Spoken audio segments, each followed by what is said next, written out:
Black Star Network is here. Hold no punches! I'm real revolutionary right now. Support this man, Black Media. He makes sure that our stories are told. Thank you for being the voice of Black America, Roland. Stay black. I love y'all. All momentum we have now, we have to keep this going. The video looks phenomenal. See, there's a difference between Black Star Network and Black-owned media and something like CNN. You can't be Black-owned media and be scared. It's time to be smart. Bring your eyeballs home. You dig?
Today is Friday, March 27, 2026. Coming up on Roland Martin Unfiltered, streaming live on the Black Star Network. Donald Trump talks to 800 farmers at the White House today. None of them black. We'll talk with John Boyd, president of the National Black Farmers Association. Now, folks, in Georgia, Donald Trump won that state in 2016, lost in 2020, won it in 2024. So why do Republicans continue to change the laws in order to make him happy? Now they are trying to target nonpartisan DAs in 5 metro Atlanta counties. What do they have in common? Black people. We'll talk with 2 Georgia lawmakers. In North Carolina, a judge has upheld the state's voter ID law. No shock there. A MAGA-aligned dark money group used an unauthorized photo of President Barack Obama and misrepresented his position on the Virginia vote to change their congressional map. Michael Eric Dyson delivered a powerful prayer on the floor of the Tennessee State House. Republicans walked out, some mad white evangelicals. Guess what? I'll talk with him and State Rep Justin Pearson, who invited him to pray.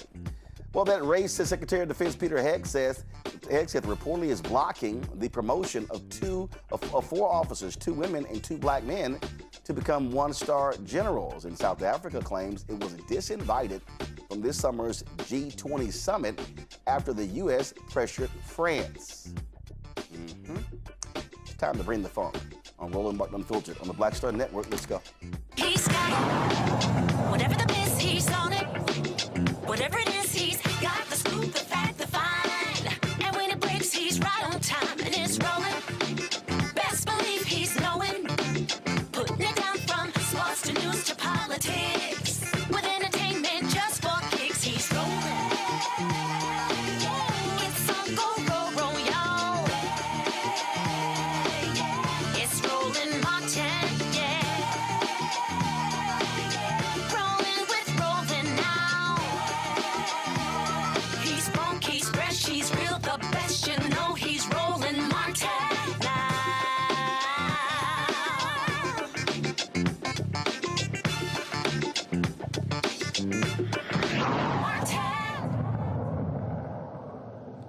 All right, folks. A Georgia Republican wanted to create nonpartisan district attorney elections in all counties and appoint a medical examiner rather than, y'all, this is seriously, elect a coroner. Senate Bill 573, introduced by Ackworth Republican Senator Ed Setzler, would apply to Fulton, DeKalb, Gwinnett, Cobb, and Clayton counties. Just those 5. No other counties in Georgia. He said the change was needed to, quote, combat selective enforcement of laws by politicized DA offices. What's the common denominator in these counties? Oh, black women are the district attorneys in all 5. This is the map. This is the graphic you see right here. Luckily, the bill failed in the Senate by a 24-29 vote, with several prominent Republicans, including Senate Majority Leader Jason Anaviarte and Senator Matt Brass, who chairs the Gatekeeping Senate Rules Committee, joining Democrats in voting against it.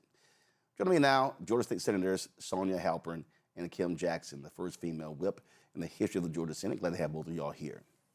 So this is what I keep trying to explain to people who watch this show and who listen.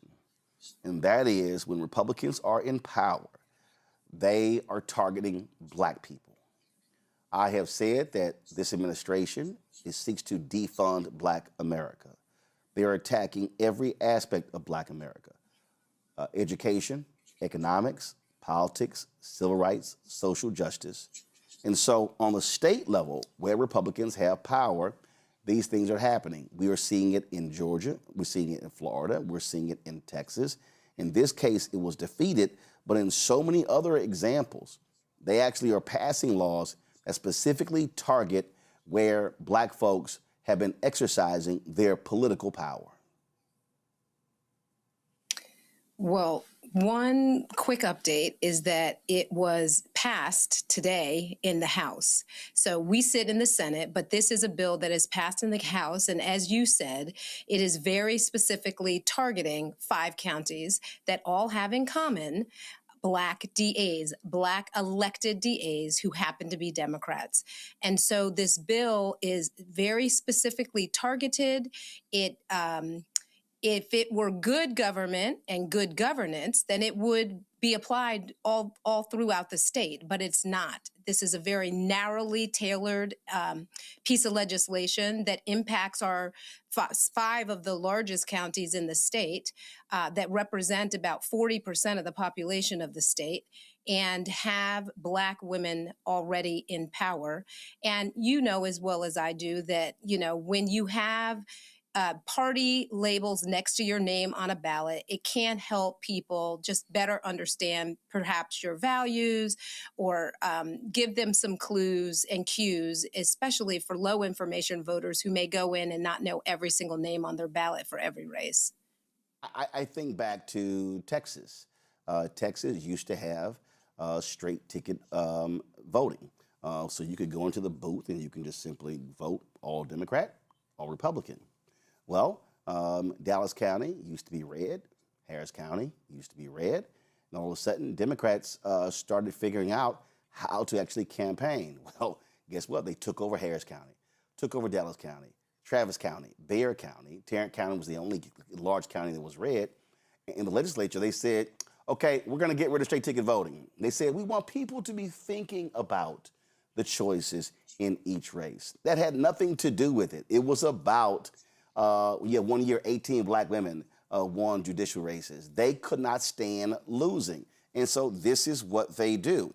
In this case here, again, what was the rationale given to specifically target these 5 counties and not the rest of the state? Yeah, I mean, so they just made it up, to be clear. I mean, I think that's really important. So, you know, when you reported at the top of the hour, you said it was defeated. Well, they did lose it first. And they said, you know what, we're going to take another bite at the apple. And so they took a really good bill sponsored by a Black woman in the House, stripped it out, and put some more racist things back on it, put it back on the floor again, and then it passed. It's now passed both chambers, so it's headed to the governor's desk, all around this notion that because these are the 5 large counties in Georgia, they need to have a special treatment and be nonpartisan. But really, I'm quite sure that if they could have just targeted at one DA, they would have done it. This is really about punishment for Fani Willis. Fani Willis, who dared to go after Trump. And so, had to give a little cover by going against the 5. But really, I think fundamentally, this is all about Fani Willis. So, okay, so it cleared the House 93 to 64. So what was changed? So you had an initial defeat in the Senate and then it gets passed. So what actually changed? What changed was the bill number that it was written on. Very little to nothing else. I mean, they tried to make it slightly more constitutional by making it not go into effect until 2028, but very little actually changed in terms of substance. What changed was the bill number so that they could bring it to the floor again. Okay, so explain for the audience then, if Republicans voted against it in the Senate the first time, what happened the second time? So the Republicans voted against it in the Senate. And so what happens is that you take a bill that has made it you take a bill that already exists and you strip all the language out of that bill, and then you put this bill language into that other bill. So like you just heard, Black women had a great bill. It was on food trucks. They totally strip all the language out of that bill and they turn it into this bill that failed before, and it gives them another chance to pass the bill and do what it is that they've intended to do. And it bought them time to get more agreement amongst themselves to make this happen and have it get all the way through the process. So it doesn't go into effect until 2028. So what's next? I would assume Brian Kemp is going to sign it? I think that's a fair assumption. He could surprise us, but I think that's a very fair assumption. I think what we also know is that DAs will immediately, those 5 women DAs will immediately seek an injunction. And this will go and cost Georgians millions and millions of dollars as they litigate it. Because DAs are constitutional officers for Georgia, the irony here is that the state is going to have to represent the DAs and the state will have to represent the state's position. So we are talking about literally millions and millions of dollars spent in litigation of the state fighting the state, simply because Republicans wanted to target 5 Black women DAs. And we said multiple times, isn't it true that what's good for the goose is good for the gander? Why are we not doing this for all 51 DAs across the state? And they could not give a good answer because the only actual answer is because we want to target these 5 Black women. So is it just the DA races or is it other local races as well? The Solicitor Generals, it's a lot of the races that fall into public safety generally and broadly, except, and this is very important, sheriffs. Sheriffs, they have left as partisan races, but there are, county clerks, Solicitor Generals. So wait. I'm sorry. So county DAs, they changed. County clerks, they changed, but not county sheriffs. Correct. County sheriffs are explicitly written out of it. And part of it, I would argue, they made sure the sheriffs were left out because the sheriffs, they think, are doing a good job of locking up lots of Black people. So they're not trying to get rid of them. Wow. That is absolutely crazy. Again, but this is the point that I keep telling folk that they have to understand. This is what happens when you don't exercise your voting power. When we stay at home, when we don't maximize, and when I say maximize, I keep saying we need Black folks voting at 70% of our capacity. You've got state, and we talk about gerrymandering. Okay, you know what? State offices are not gerrymandered, and so there's an opportunity for Black folks to truly exercise their power in Georgia to win state offices. And that's how you also begin to stop a lot of this nonsense. So whether you're talking about Attorney General, Secretary of State, Lieutenant Governor, Governor's Mansion, this is what folks need to be focusing on because those state races also impact state Supreme Court. And so it's connecting of the dots, and this is how Republicans play the political games. Yeah, I mean, that's exactly right. Voting is going to be crucial. The reality is if we had if we had a Democratic lieutenant governor who was presiding over our options, they wouldn't have been able to bring this bill back a second time for a second bite of the apple. If we had a Democratic governor, he or she would be able to veto this kind of madness. So it gives a lot more power. The other piece of this is that part of the way that power works has also a lot to do with the budget.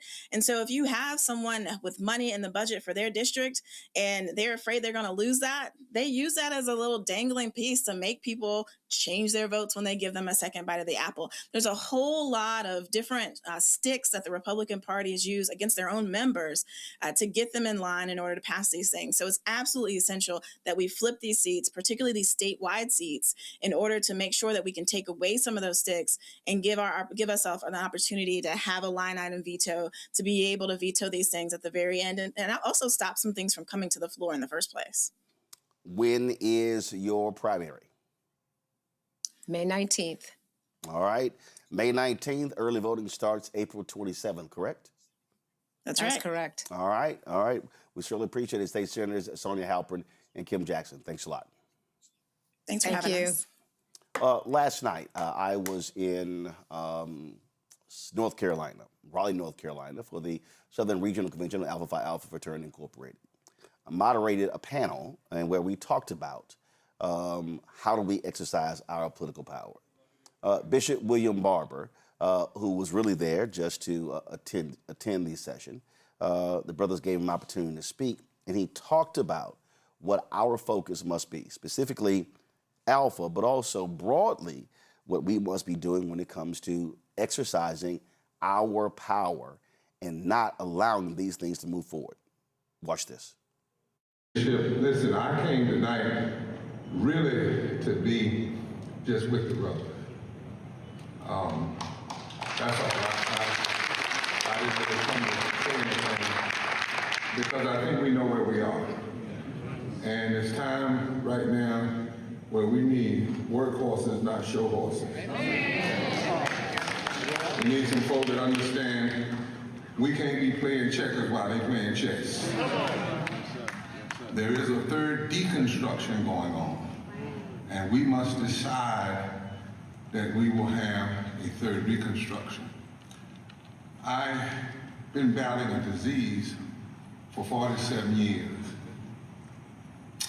And I remember the day that the doctors told me it was over, and I had to make up my mind, would I believe them or would I believe God and my own commitment?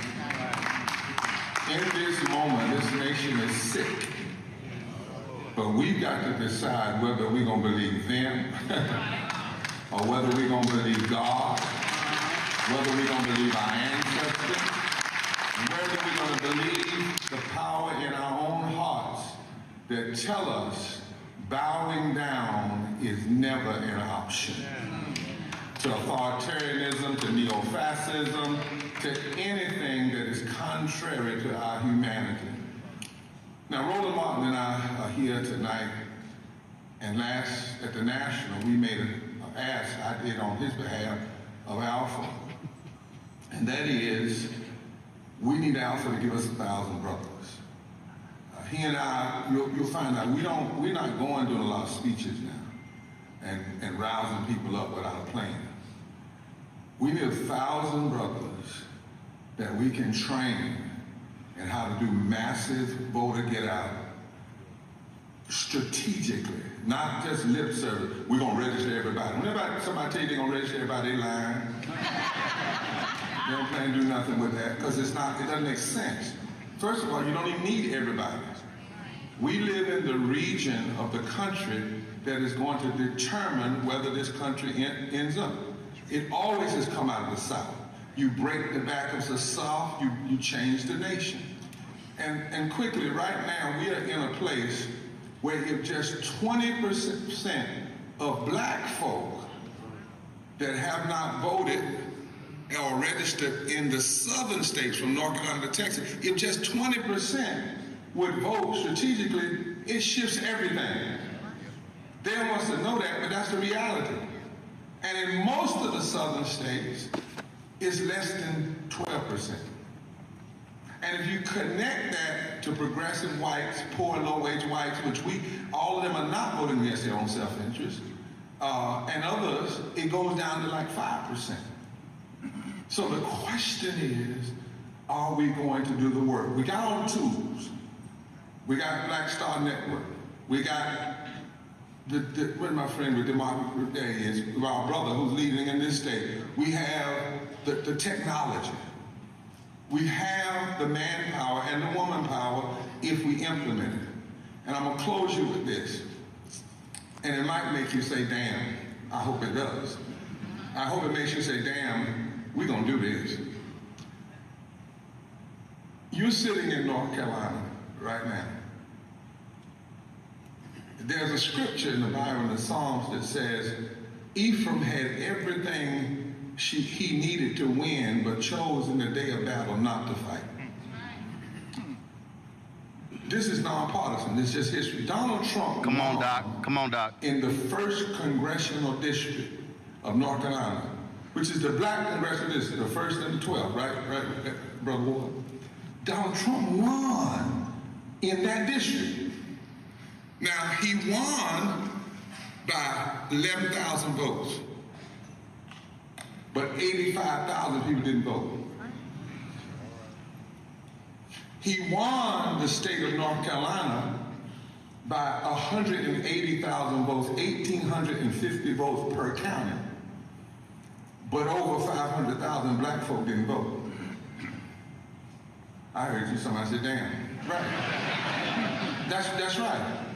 So in essence, we have folk winning not because they're smarter than us, not because they're better than us, not because they have a better plan or agenda than us, but because they are on the field fighting. Our job, Alpha, if it has ever been our job, is to get our folk on the battlefield. We have everything we need. Give us 1,000 Alphas and we'll turn this country upside down. Give us 200 Alphas in North Carolina that will do the work and take off the suit coats and put on the overalls and go down to the 1st Congressional District and we'll turn this state upside down. We'll turn it right side up. Give us some brothers that don't just wear the black and gold, but understand that Alpha Phi Alpha must sometimes mean APA. Always press the agenda. No matter what they're doing, always press the agenda. When they're fighting our voting rights, always press the agenda. When they're trying to take our health care, always press the agenda. When they're going against fighting wars that we don't need to fight, always press the agenda. And what's the agenda? Justice. What's the agenda? Health care. What's the agenda? Living wage. What's the agenda? Voting right. What's the agenda? The right time to do all right is always right now. Give us 1,000 brothers and we can set America on fire like it's never been on fire before. We can get folk out that haven't thought about voting. And if we turn our people out, we turn this nation around.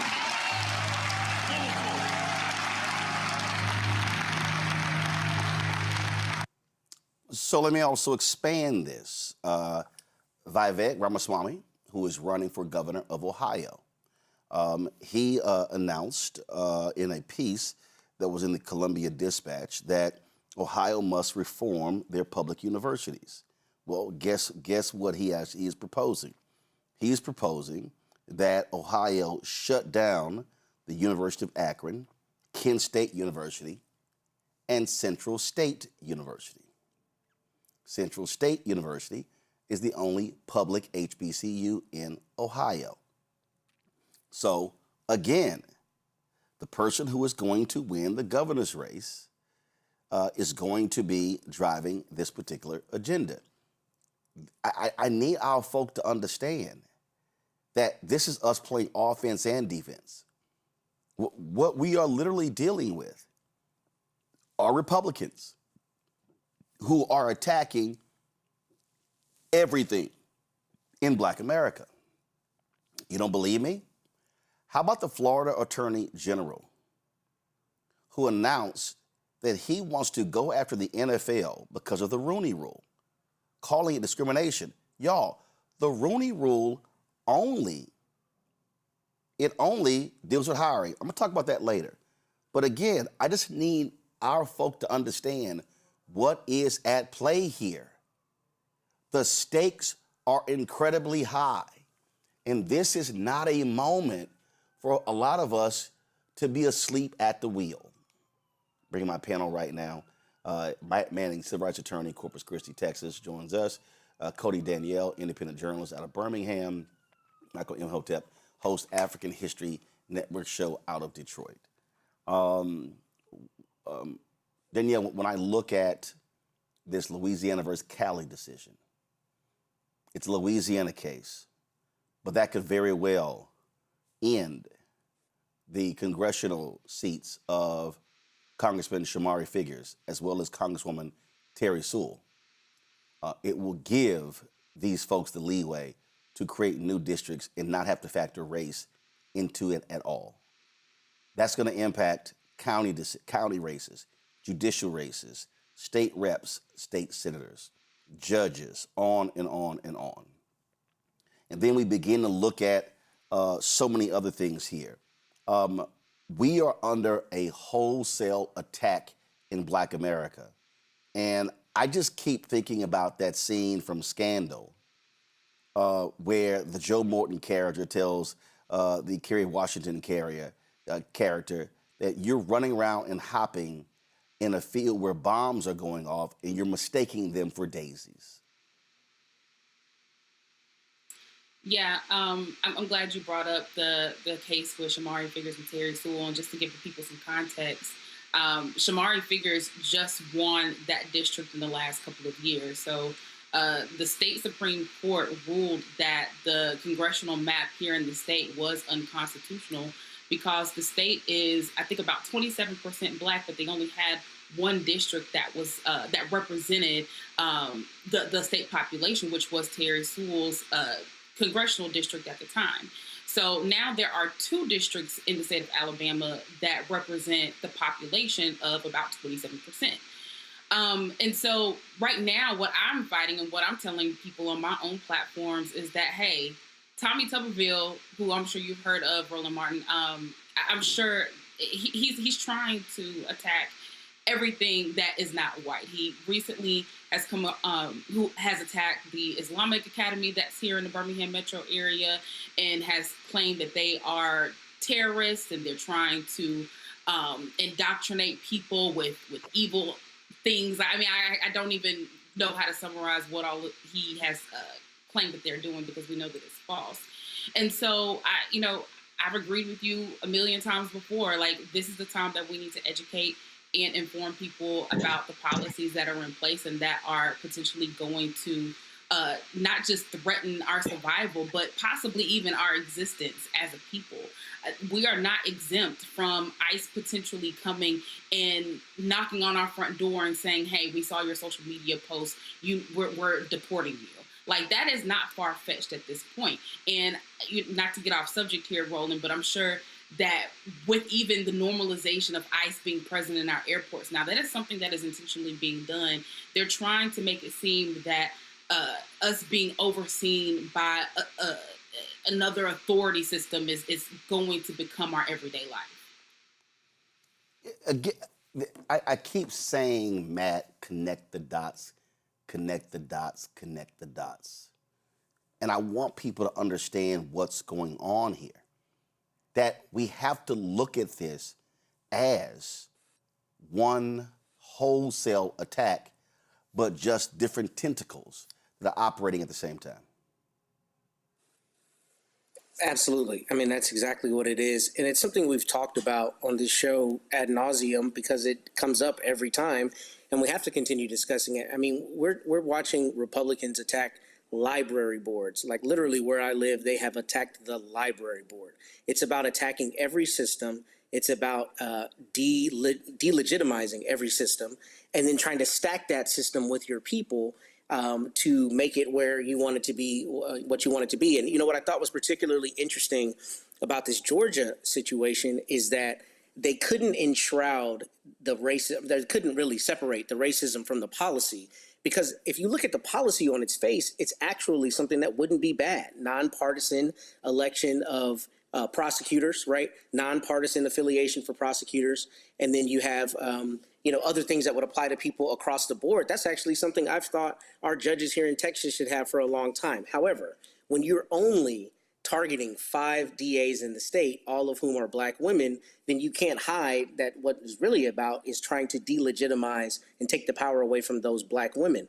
And it's kind of one of those, for thee but not for me type situations, because if you really cared about the genesis of the policy, you would do that across the board. But I remember at the top of the segment, you mentioned that some prominent Republicans voted against it, and the reason they probably voted against it is because they didn't want a cascade to slide where their people got their power taken away from them. But I think you're right. I think that's what we're seeing, and I think one of the ways that Democrats have really failed is by not seeing that this is a systemic attack on every system at the most granular level, the library board in Corpus Christi, all the way up to 1600 Pennsylvania. If you don't see those things as connected, then you're fighting a lot of disparate fights rather than one fight, which is to try to seize all the power and leverage it for yourself and for your compatriots. Michael, see, this is why I took offense in 2025 when people kept saying, oh, we're resting. We're resting. And I'm like, yo, this is not a time to be off the battlefield. These people are actively engaging in defunding and targeting all of Black America. Yeah, Roland, they're implementing Project 2025 like we told them. So you saying you're resting, you have no idea what's taking place right now. They are implementing measures to wipe our Black behinds off of the political chessboard. They've already wiped out 60 years of civil rights progress, wiping out Executive Order 11246, affirmative action. Trump did that his second day in office. That's something Ronald Reagan didn't even do.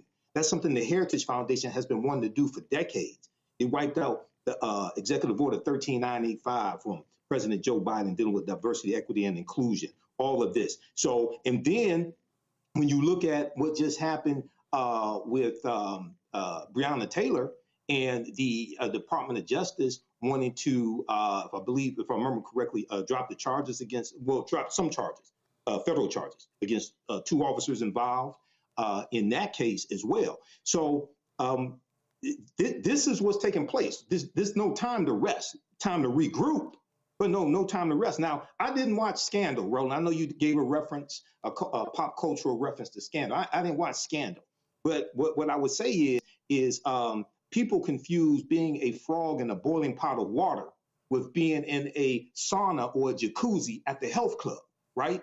And don't know the difference. They don't understand that they're being cooked alive. So I like that clip that you played of Reverend William Barber and talking about get out the vote. I would rephrase it as educating people on political empowerment, understanding the tools of politics, putting it in their hands so they can acquire power to impact politics in their communities that gives them the policies that they need, the benefits that they need, because politics impacts every aspect of our lives. Folks, it's real. And we saw it on display today at the White House. Donald Trump had 800 farmers at the White House. And it was an insane speech he gave. We're gonna have John Boy at the top of the hour. But folks, I'm telling y'all, I hope y'all see what the thread is in today's show. I'm showing you Georgia, Ohio, Florida, Texas, White House, Secretary of Defense in the Pentagon, how Black people are absolutely under attack in this country. You're watching Roland Unfiltered on the Black Star Network.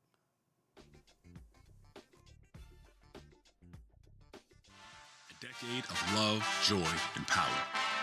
Black Voters Matter is 10 years old, and we are just getting started. This is love with a purpose. This is Black joy in motion. This is unstoppable power.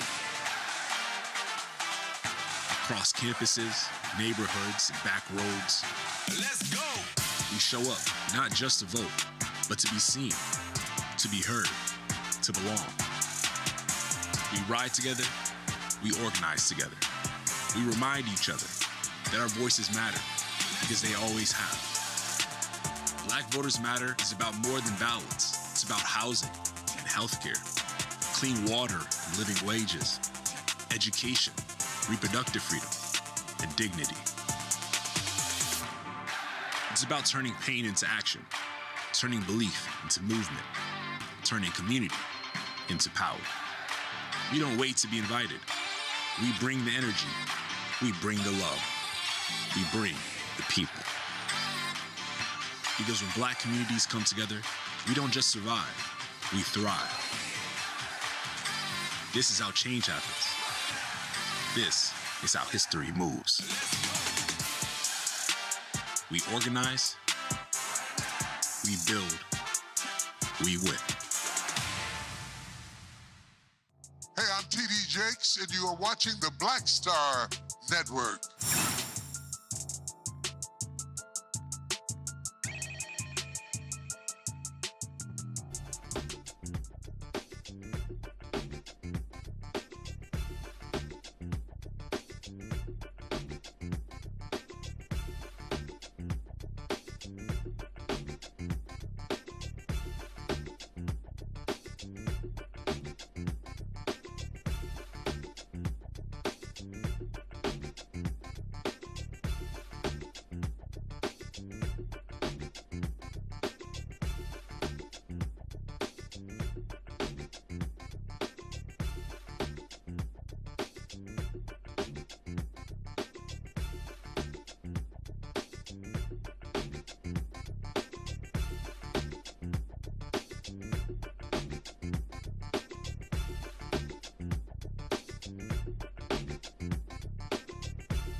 I thought Republicans loved them some Jesus.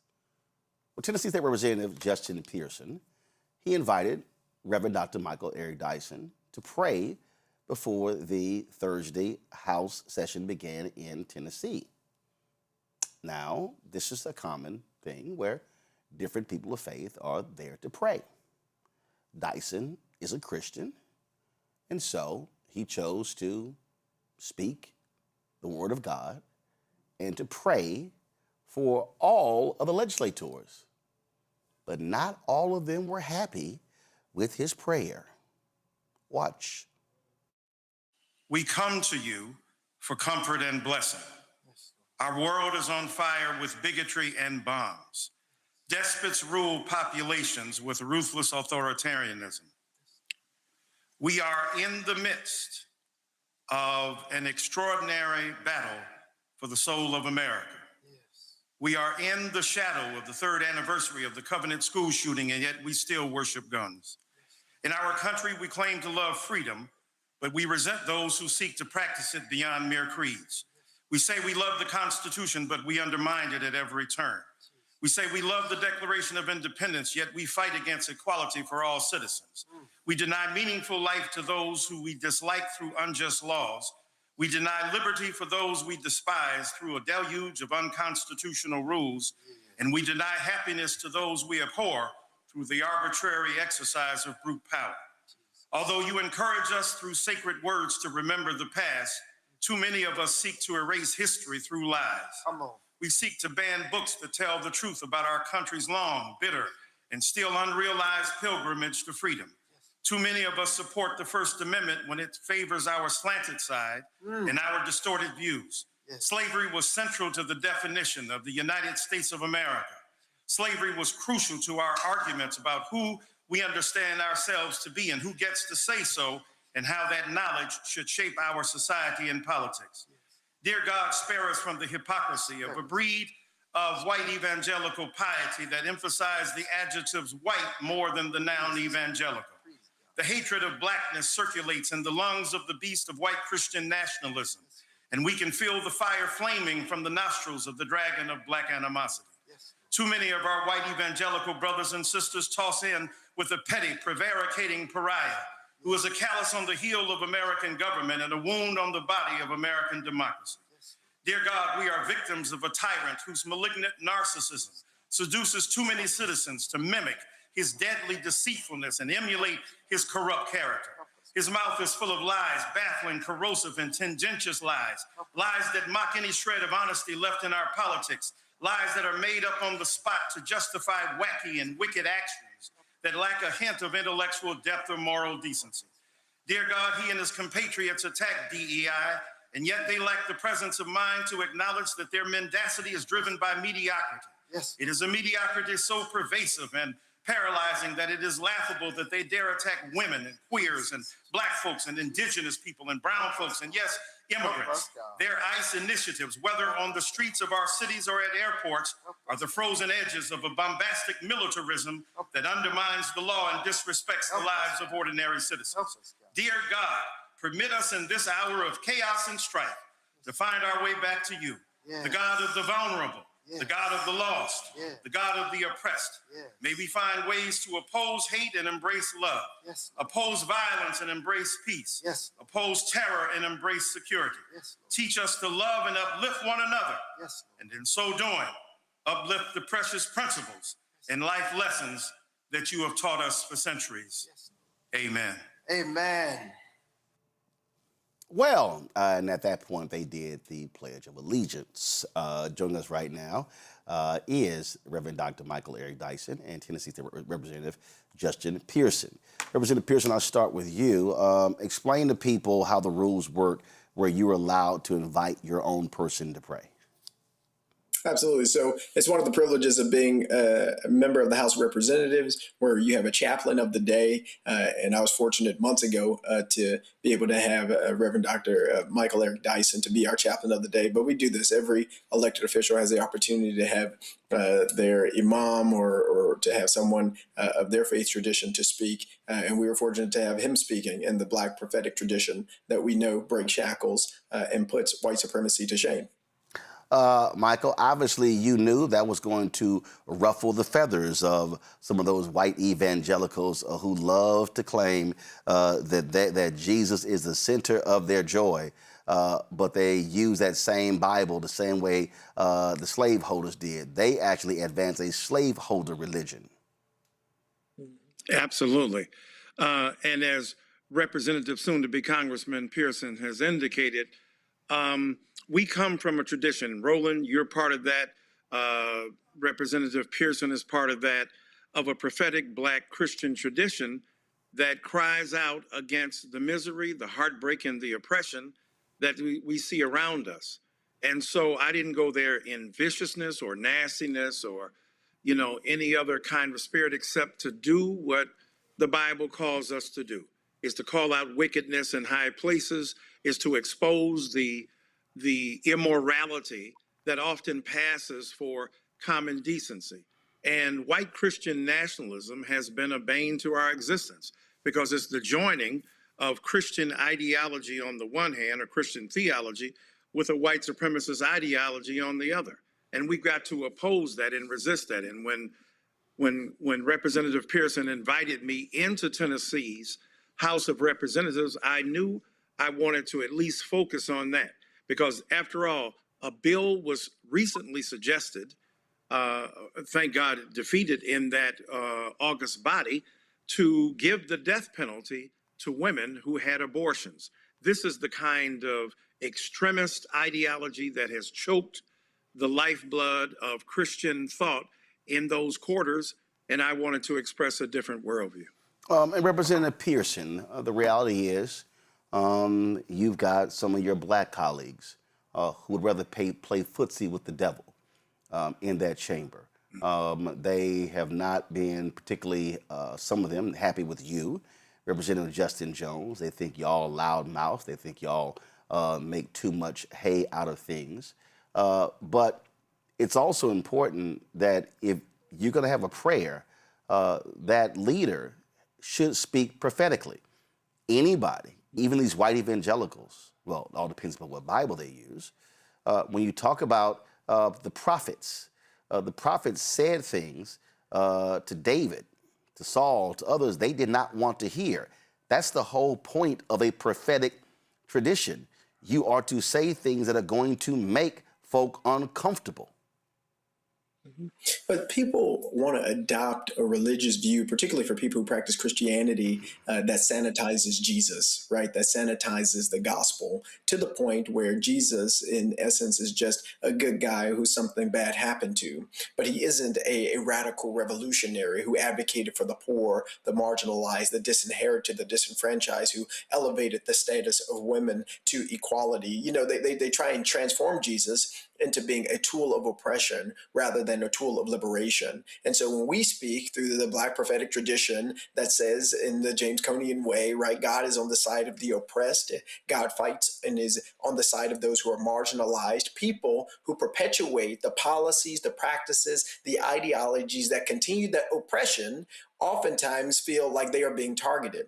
But in effect, we are just following Christianity. We're following Christ's way. It was an empire. It was the government that lynched Jesus. And they lynched him not because he was talking about love, not because he was talking about healing people and providing health care to everybody in housing, but because he was saying the systems that have created the inequality and inopportunity for the marginalized, those must be broken down. Those shackles must be destroyed. And in this moment and in this time, that is our responsibility, particularly as Black people who have made it for 400 years in this country, because of people who understand our work in our legislatures, our work in media, only for the liberating of people who are oppressed. That's our, and if you are uncomfortable with that, if you don't like that, if you think it's too loud, if you think it's too anything, it's you are not following. If you are not following the Christian way. It's people who like to talk about God and like to talk about the Bible, but they don't talk about Christianity. They don't ever want to talk about Jesus Christ and what he went through that ultimately led to his ultimate sacrifice action. That's what was on display for me. It was the recognition that God is with us. God is in the struggle with us, and God is not pleased with the white supremacist domestic terrorist who's president of the United States and who professed Christianity to then continue to perpetuate the pain, the traumatization, and the harms that we're seeing happening all across our country, from Memphis with the occupation to other places in our country where we're seeing more deportations and harm happening. Anthony, go to my iPad. The Tennessee Holler, when they posted your video, they come on. Got it. So they had this clip here, Michael, of these Republicans. Ooh, they were really upset. Walking out. Michael, I thought the Christian folk were raised, you don't move. You don't walk out in the middle of a prayer. I mean, my goodness. What Bible study did they go to? Right. Hey, and they didn't even put up the one finger to indicate that they were tipping out. You know, it's bad Christian protocol. Here's the point. White people have always had the privilege to leave what they don't like, to not listen to what they don't want to hear. Black people and other minoritized populations have had to stay in the room because we fought to get in there. It may be uncomfortable, things being said that are antithetical to our well-being, but we remain there because we're going to stay rooted to fight against what we don't believe and to oppose those things that we think are offensive. But at the end of the day, you know, those who claim to be white evangelicals and those who are part of a white Christian nationalism, really, as I tried to say in my prayer, are more white than evangelical. They're more adjective than noun. And that adjective modifies everything. The real religion in America for many of these people is whiteness itself. We know that we have more in common with people who read the Tanakh, the Tao Te Ching, the Bhagavad Gita, the Holy Quran. Those people who believe in love and transformation and who believe that resisting oppression is the basic imperative of a moral worldview rooted in a belief in God. So you don't have to be my same, quote, religion. Martin Luther King Jr., in his letter from a Birmingham jail said, I go out into the southern terrain sometimes and look at their churches and wonder who is their God. And I don't have an obligation to believe in that God. I am an atheist to the God of white nationalism. I am an atheist to the God of these white evangelicals who wield power in the name of a white supremacist ethic that they refuse to make explicit, except they try to cover it with biblical imperatives and theological nostrums that really have nothing to do with the fundamental principle of claiming justice for those whose backs are against the wall. And Proverbs says that a rich man has a bunch of friends, but poor people have very few. And I think it is our intent to represent those people who have been marginalized, underrepresented. And so we have been taught to be kind to people. We would not step out on a prayer, even if we were offended by it from the bottom level of our hearts. But these white folk seem to believe that they can turn their backs on a gospel that they think is representing wrongly the Spirit of Christ. Well, stay, make an argument, talk about your belief in God, as opposed to rejecting outright the ability of people to have religious pluralism. And in this case, what I mean by that, a different vision of Jesus than you're bringing together. And black folk have an obligation, prophetic black folk have an obligation to raise up the bloodstained banner of that truth, no matter what it's cost.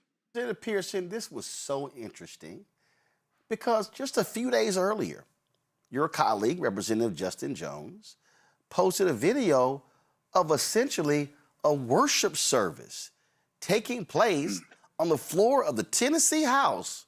Roll it.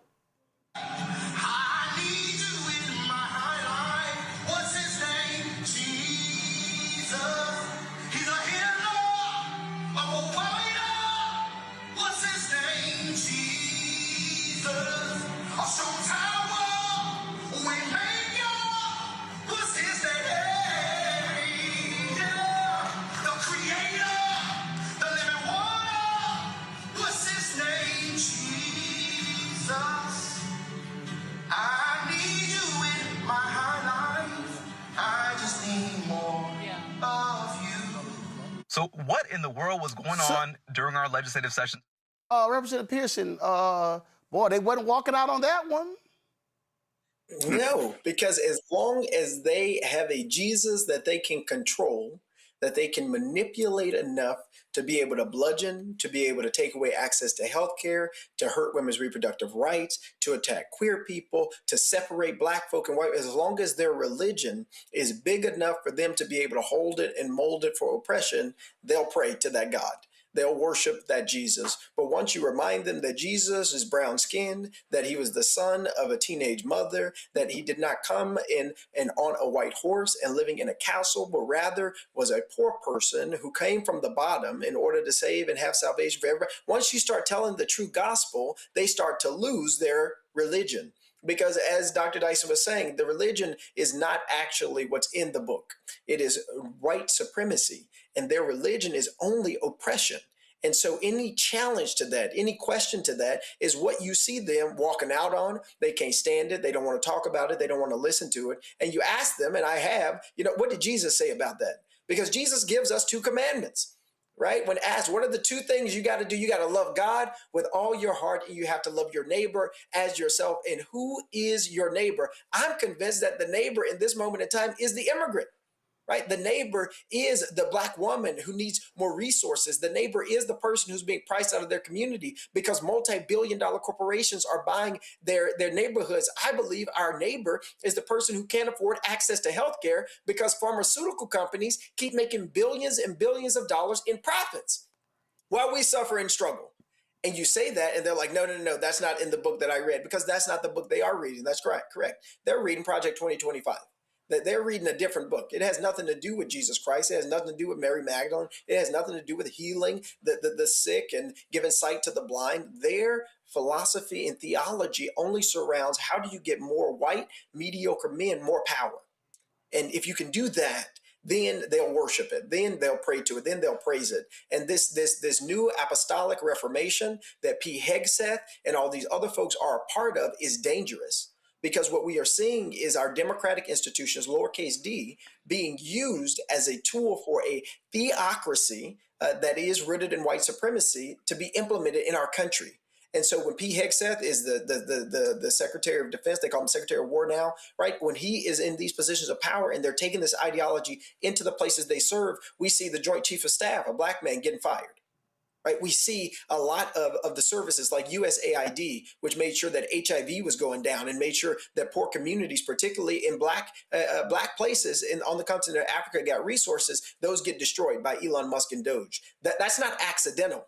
right? Like they are literally antithetical to the calling of Christ, which is to lift up the marginalized, the lonely, and the lowly. It is what he says, right? What have you done for the least of these? But instead, they are eradicating all of the programs, all of the resources that would, in fact, help the least of these in our world and in our country. But if you need billions of dollars to go to war, right, on behalf of Israel against Iran, they are happy to do that. But they can't give you Obamacare subsidies to ensure that you have access to health care, right? Like the dichotomy and the hypocrisy is really apparent in what we're seeing. And again, as we heard what Michael said, and juxtapose that with what Franklin Graham. Oh, and by the way, let me be real clear. Billy Graham was a pastor. Franklin Graham is not a pastor. Let me just be real clear, okay? He is not ordained. He ain't been to seminary. So he acts like he has assumed the mantle of his dad. He only has that mantle because he's a man, because of what's between his legs.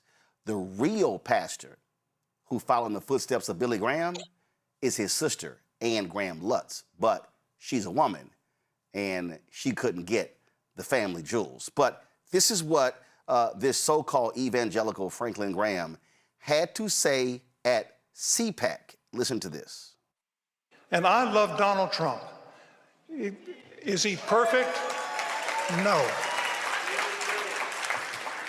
But I love that guy. I love him. And we'll only have one chance at this. We'll never get another president like Donald Trump. Never. And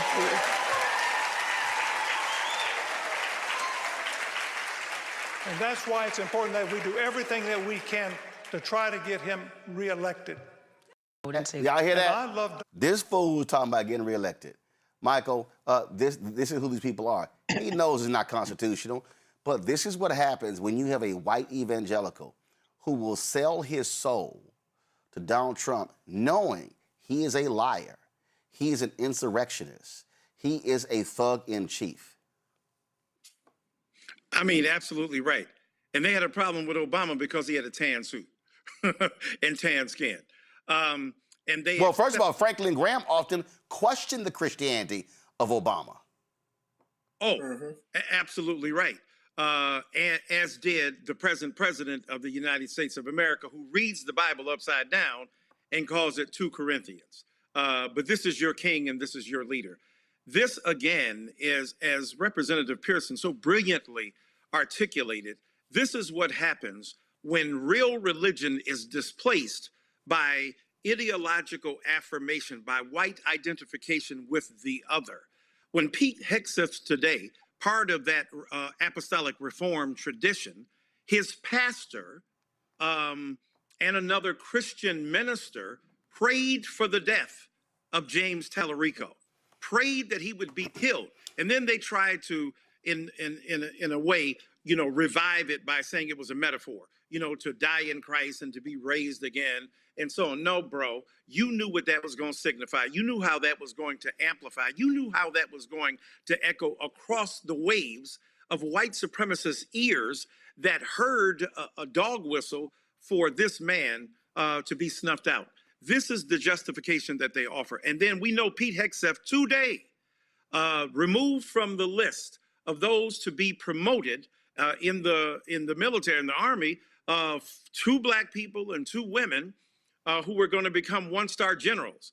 And it is no, if you will, accident that the 4 people removed happened to be women or black people. Why? Because the white supremacist agenda is right before our eyes.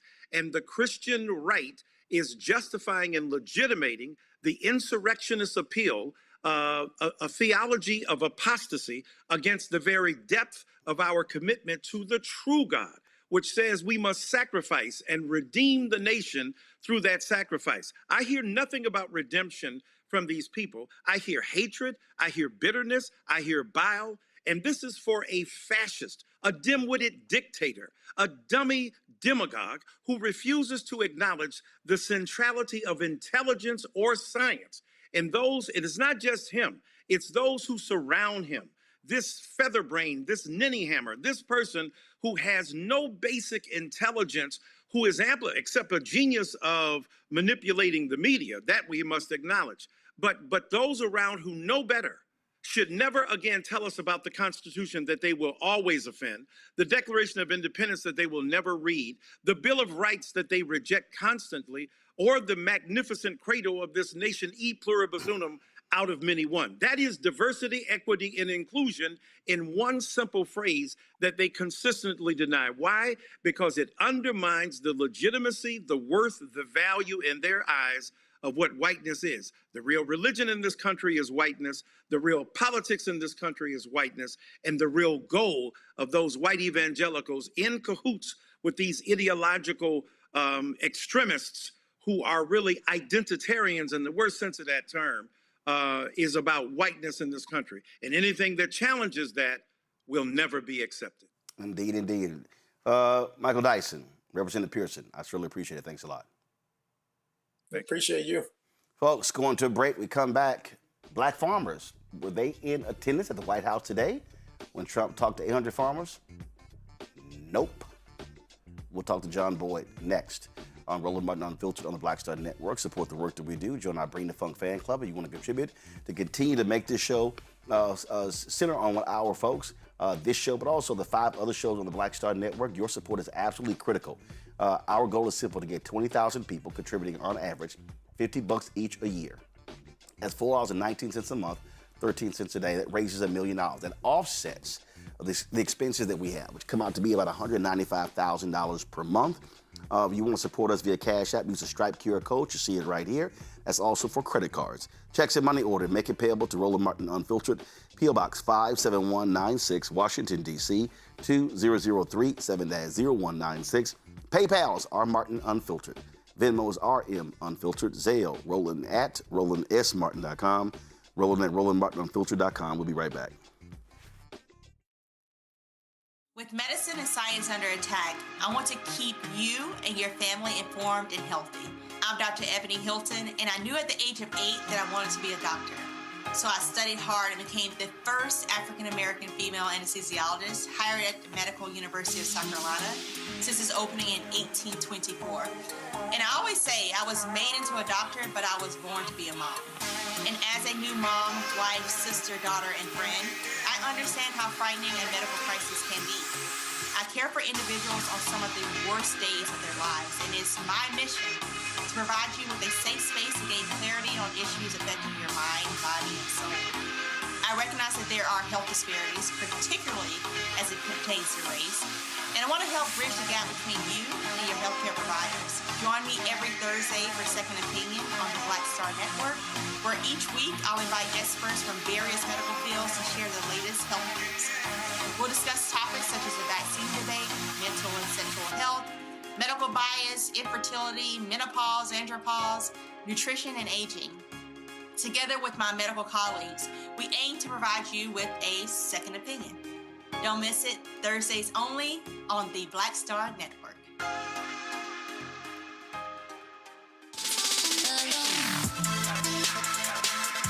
Hey y'all, welcome to The Other Side of Change, only on the Black Star Network and hosted by myself, Bria Baker, and my good sis, Jamira Burley. We are just 2 millennial women tackling everything at the intersection of politics, gender, and pop culture. And we don't just settle for commentary. This is about solution-driven dialogue to get us to the world as it could be and not just as it is. Watch us on the Black Star Network, so tune in to The Other Side of Change.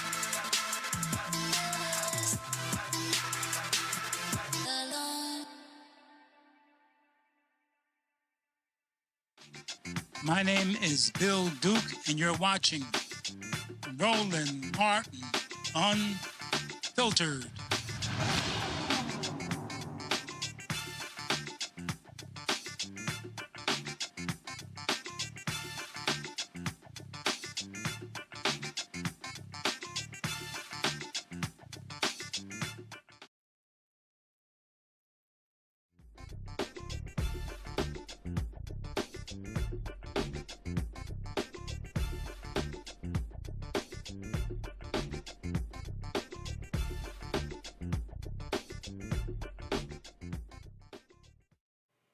Well, the twice impeached, criminally convicted commander-in-chief, Donald Trump, met today at the White House and spoke to 800 farmers. He attempted to reassure them, claiming that everything is fine and that they should be thankful for taxpayer handouts designed to mitigate the impact of his tariff policies. You know, the same thing that happened the last time when taxpayers, money with $25 billion went to farmers because of his tariffs and his screw-ups. Well, speaking from the White House Truman balcony, he addressed what he called the single largest gathering of American farmers the White House has ever seen. He promoted new policies he argued would save farmers money and help them stay in business despite rising input costs caused by his own actions. Field. I'm giving you a field that goes like this. Makes it a lot easier for you, the things that we've done. And to further help farmers recovering from the Biden catastrophe, we use money taken from tariffs. The tariffs, we've taken in hundreds of billions of dollars from the tariffs. And as I said, we gave you $12 billion in farm relief. And that happened just recently because you were hurt by certain countries unfairly. And I said you were unfairly hurt, and we gave you $12 billion, and that made up for it. I'm also asking Congress to quickly pass the new farm bill, and today I'm promising to request additional farm relief for our great patriots in the next funding bill. So we have you taken care of in both instances, and we're pushing very hard for the new farm bill. Okay, he also said this idiotic thing. Anthony, go to my iPad. That the White House has ever seen, has ever had. And rain or shine, and you don't mind rain, shine. The one thing about farmers, they don't care about that weather. They get out there, it makes no difference. But rain or shine, no one has more grit or greater spirit than the American farmer. We love the American farmer. I just gave you $12 billion. I don't know if you know that or not. You make enough money, it doesn't matter to you, right? But we just provided $12 billion, right, Brooke, for the American farmer. You think Biden would have done that? No, he wouldn't have done it. Yeah, because Biden would have destroyed them with these stupid tariffs. John Boyd is the president, National Black Farmers Association. Glad to have you on the show, John. Were you invited to this gathering? Absolutely not. You know, I wasn't invited, but I certainly invited myself, Roland. So I sent the emails as soon as I heard that they were having this gathering. I sent the emails to the White House, and of course, they didn't invite me. Roland, this man had the audacity to put a gold tractor out on the White House lawn when we got 190 black farmers losing their farms out here, 190. And then he said, you know what? Go to the SBA and borrow some money.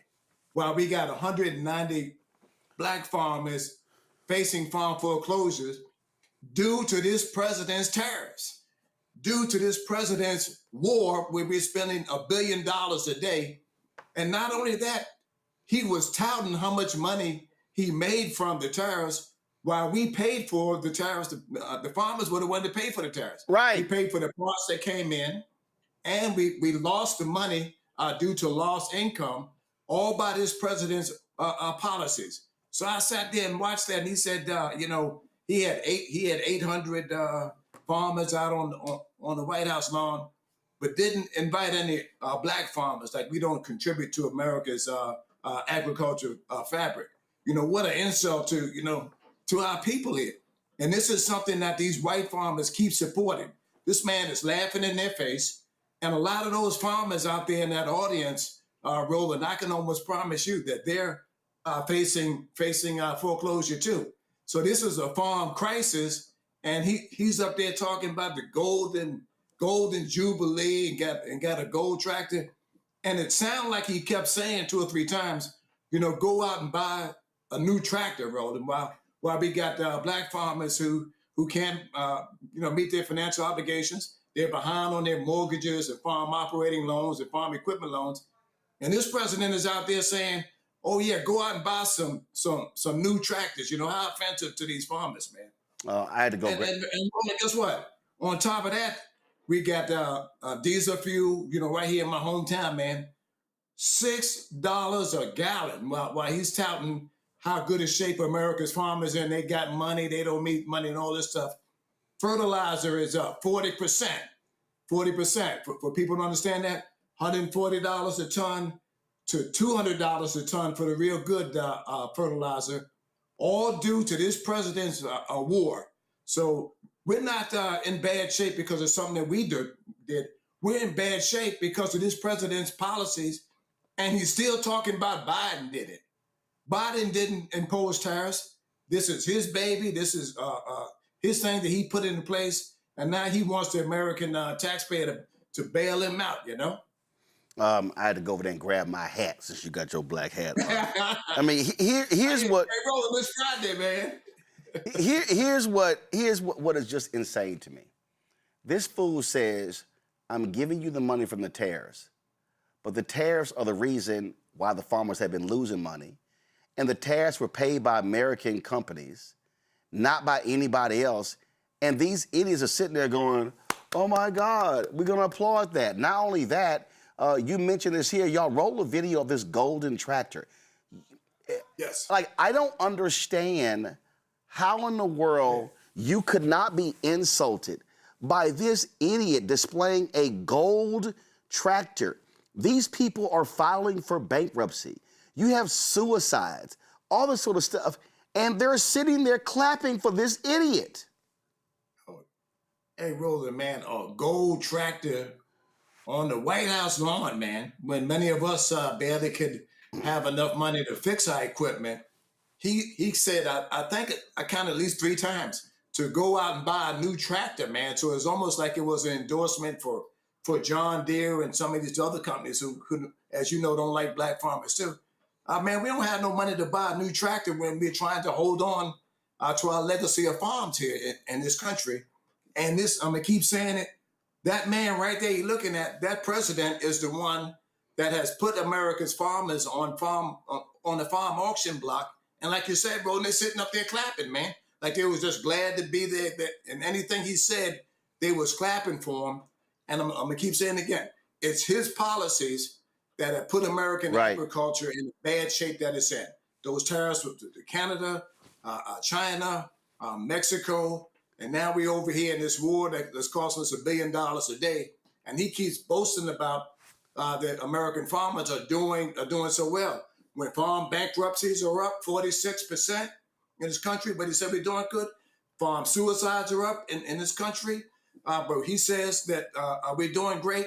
And record numbers of farm foreclosure in this country all happened on his watch. This stuff didn't happen on Biden's watch. This happened on this president's watch. Yeah. And I'm gonna keep saying it.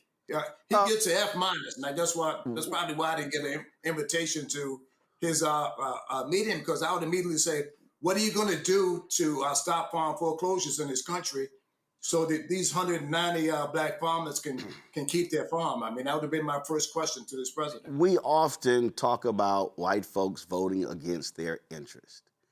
New York Times today has this article. A Republican farmer relies on immigrant work. He sees his party erasing it.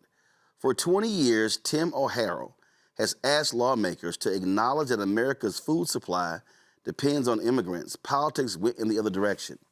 And I'm trying to understand, well, dumbass, why would you keep voting for Republicans? They are on record. Like, their policies are destroying your business, and this idiot keeps voting for them. They keep voting for him. And Roland, guess what? It's almost planting season, and they're going to miss the migrant labor that some of these guys, and they're seasonal workers. They come here to get paid to send money back home to their community. They're not murderers and thieves and all these things that this president keeps saying that they are. Those farmers are going to miss that help, because guess what, Roland? Black people ain't doing farm work anymore for free and minimum wage and all that stuff. So they're not going to be the ones doing it. And I don't know if you remembered, the secretary and the president said, oh, the people who are on disability, the people that are on food stamps are going to do the work that these migrant laborers are going to do. Man, no, they're not. Tomatoes, man. Look right here. Look right here. You know? Immigrant workers are the lifeblood of the O'Harrell farm, a 4-generation family enterprise with 1,600 cows in northeastern Wisconsin. But many of them will not travel to Mexico to see dying parents or drive to nearby towns to visit siblings or let journalists use their names in newspapers because they're afraid of being swept up in the Trump administration's immigration crackdown. And this right here is what I've had to try to explain to a lot of black people who are like, well, you keep defending immigrants. No, I'm not defending immigrants. I'm defending facts. This is what in the New York Times piece, it says that they need to hide strikes the O'Hara family as morally wrong, but also as potentially bad for the country. These workers oversee America's milk. By one estimate, dairies that employ immigrant workers produce 79% of the nation's milk supply, and the price of milk would double without them. And you know what? We haven't seen anything yet. We haven't seen anything yet because this is going to be the first real season that the migrant workers won't be here the way that they have in the past. And you're going to see farmers not be able to make a crop, not be able to find the people that can do that work. And, you know, I'm not saying this in a bad way, but I don't have any migrant labor because, you know, I was taught to, you know, work hard. My daddy said, get out there from can to can, and I'll see you when I can, you know. So that's the way that black farmers are. So we're not the ones with migrant labor, but the large-scale white farmers, and they call them blocks, Roland. A block is 1,000 acres, and these guys got 7, 10 blocks, 10,000 acres, and they're going to need the migrant workers to make a crop. Those are the farmers that are going to miss it, and those are the farmers that continue to vote for this president. They voted for him 3 times, and from what I saw out there in that audience today, they're probably going to vote for him again. And that's called voting against your best interest. Anytime you're losing your farm, and you know that this president's policy is hurting me, but you keep voting for him because he's speaking all on your terms, a white-only America. And the reason I wasn't at that meeting today because they don't want black farmers there, Roland. All they want is to see in this country are white farmers, and that's what they think agriculture is supposed to look like. Yep. But they forget all the history and why they brought black people here in the first place. They didn't know how to farm. It was black people that came here and taught our white people how to farm because we were already raising corn and stuff in Africa, man. We came here and taught them how to do this stuff. And now they don't want us to own land. That's what this 190 foreclosures is about. They're trying to sell our land. And they don't want us to be able to produce healthy food for our people. All this is happening under this president, and he keeps hollering about Biden and Obama. Right. Way better. The price of soybeans that I sold under the Obama administration, $20 a bushel. Under this president, when he came in the first time, Roland, it went down to $7 a bushel. And he keeps saying that he loves farmers, man. Something's wrong with this picture. I'm going to go to the panel right now, but look at this here. Go back to my iPad. A 2023 study by the School for Workers at the University of Wisconsin-Madison found that more than 10,000 undocumented immigrants perform roughly 70% of the labor on the state's dairy farms, and Wisconsin voted for Trump. Matt? And look here. Matt? That's exactly what I'm saying. He keeps taking away a population that is doing work that many Americans don't want to do. And putting ICE in the airports, that wasn't about helping TSA. That was about further antagonizing Hispanics, knowing that they're trying to travel and all these things. It's another way to have ICE there to lock up immigrants in this country, man. This president has got to go, and we got some midterm elections coming up. And if I hear another black person try to tell me that it's not important to vote, my vote don't count, and all this kind of stuff, man, it's going to be me and them, Roland, because this is what happens when we don't vote in record numbers and we don't get involved in local elections and all of these things. You wind up with a president like Donald Trump that hates black people, and he's showing his hate and bigotry from an open microphone. They're not hiding this. They're doing it openly so that people can see, exactly what to do. And this week, they rolled back $300 million, a program that was set up that I lobbied for in Congress to get it in the Inflation Reduction Act bill, Roland, that allowed black farmers through these programs to buy land. And I fought like hell to get it in there. Now, this president is in office. They cut it that January, and they said, okay, we're going to leave a few of these programs in. Now they cut all of them. Now they cut the whole program. Anything to help Black people, they say that they can't do it. And then the next day, he invites 800 white farmers, to the White House while he's cutting programs that targeted and helped, Black farmers buy land. It's deplorable. It's deplorable behavior from the highest office in the land. Let's go to our panel. Matt, what you got? So my question, Brother Boyd, it's always good to see you. What I don't understand is how the farmers, even white farmers, are not exercising leverage. And I want to know really what is the leverage point here? Because, when we talk about, like, for instance, in COVID, one of the things people were worried about was supply lines and distribution, and all of that goes back presumably to farmers and what they yield. So what is the point of leverage, and how is that maximized here by both Black and white farmers? And before you answer that, all I want to say is I'm in South Texas, Roland, and you would think this would be the place that undocumented people are being, rounded up, and they're not. No. And part of that is because it's political, and as you know, being a Texan especially, they know that the economy relies on undocumented people, right? And even though they're not rounding them up, it's destroying the construction industry in South Texas. Correct. It is. But what I'm saying is the pageantry of all that roundup that's happening in Minnesota and all these other places is not happening in Greg Abbott's Texas to the way you would think it is, because Greg Abbott's saying, please, Mr. President, don't take away my economy and my political leverage. So there's some dishonesty laden in there. But John, I would love to hear your thoughts on the point of leverage, because I don't understand how farmers are not leveraging this political, circumstance, especially with how we saw them react to Chuck Grassley, I think about a year ago, when they were screaming their heads off at him. What is the point of leverage? Well, the white farmers aren't trying to leverage anything that's going to hurt this president. We were sitting in the driver's seat when he first imposed tariffs on China, and then Mexico, and then Canada, in that order. And farmers were in the driver's seat, and they gave the whole issue.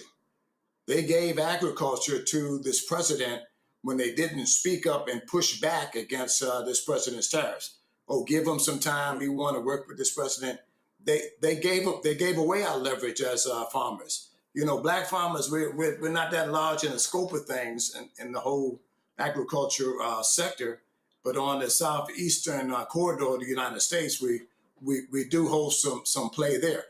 Most of the Black farmers you're going to find from the Virginia Delmarva corridor all the way around to like where you are in Texas, and there's very few in places like Iowa and Montana, and then there's about 3,000 Black farmers out in California. But the white farmers gave away our leverage when the president imposed tariffs by not pushing back and not saying, we're going to do certain things if you keep these tariffs in place. And guess what? They're still here. The Supreme Court shot it down, and he's still quietly for I think from the day of the ruling, he had 180 days to impose some of these other tariffs that he quickly put in place. And they left him in place, but if anybody don't understand what he's doing, he's collecting the money. Nobody knows where the money is, and that's what this president do. He collects money, and he doesn't show people where the money is. And I had a meeting up in Illinois where Illinois farmers came in, Indiana farmers came in, and 4 of the farmers asked the same question. Boy, why we got $5 or $6 diesel fuel, and this president went and took all the oil out of Venezuela. He said, where's the oil that we just took from Venezuela? And that's what this president do. He steals and he keeps the money, and he doesn't tell the American people what he does with it. So he used our taxpayer to go over there and take the country, but he's not telling you what he done with the money once they collected it. Michael. All right, John Boyd. Hey, it's good to see you again. I saw you today on MSNBC with Antonia Hilton. I wanted to. We ain't giving no shout out to other networks. Well, he's all over the place. He did a good job. MS Now ain't shouting us out. We ain't giving them no freebies. Well, no, I watch multiple things, Roland. So but we ain't giving them no freebies. Okay, Roland. All right. Get him, I all right, understand. man. But John, the question I have for you, you just talked about the $300 million land buying grant program. Now, you were quoted in an article from thegrio.com, March 25th, 2026, just 2 days ago. And this piece talks about USDA cuts to $300 million land buying grant further starves Black farmers, white only America. Okay. And you talked about how this program is from the Biden era program intended to provide technical support and help farmers buy land. Now, Michael, Yeah, Michael, I want to remind you, Michael, he talked about that on this show before he went on there. No. This is from the Grio. I know this is from the Grio.com article. Well, I know that. So I understand, Roland. Right, but John was on this show talking about that like 3-4 days ago. Yeah, I saw him then too, but I'm just citing the article from the Grio. So yeah, Roland, you get credit for that. So if you're gonna cite the Grio, hell, just cite the show him on 3-4 days ago. Okay, what we doing here? 3-4 days ago. Hey, Roland, I'm gonna help you out, man. This is some people. Roland had it first. He had it first. We know that. We know Roland and this black cowboy had it first. I understand that. But what I wanted you to do, John, is just talk about this, because this is something that gets classified as a DEI program.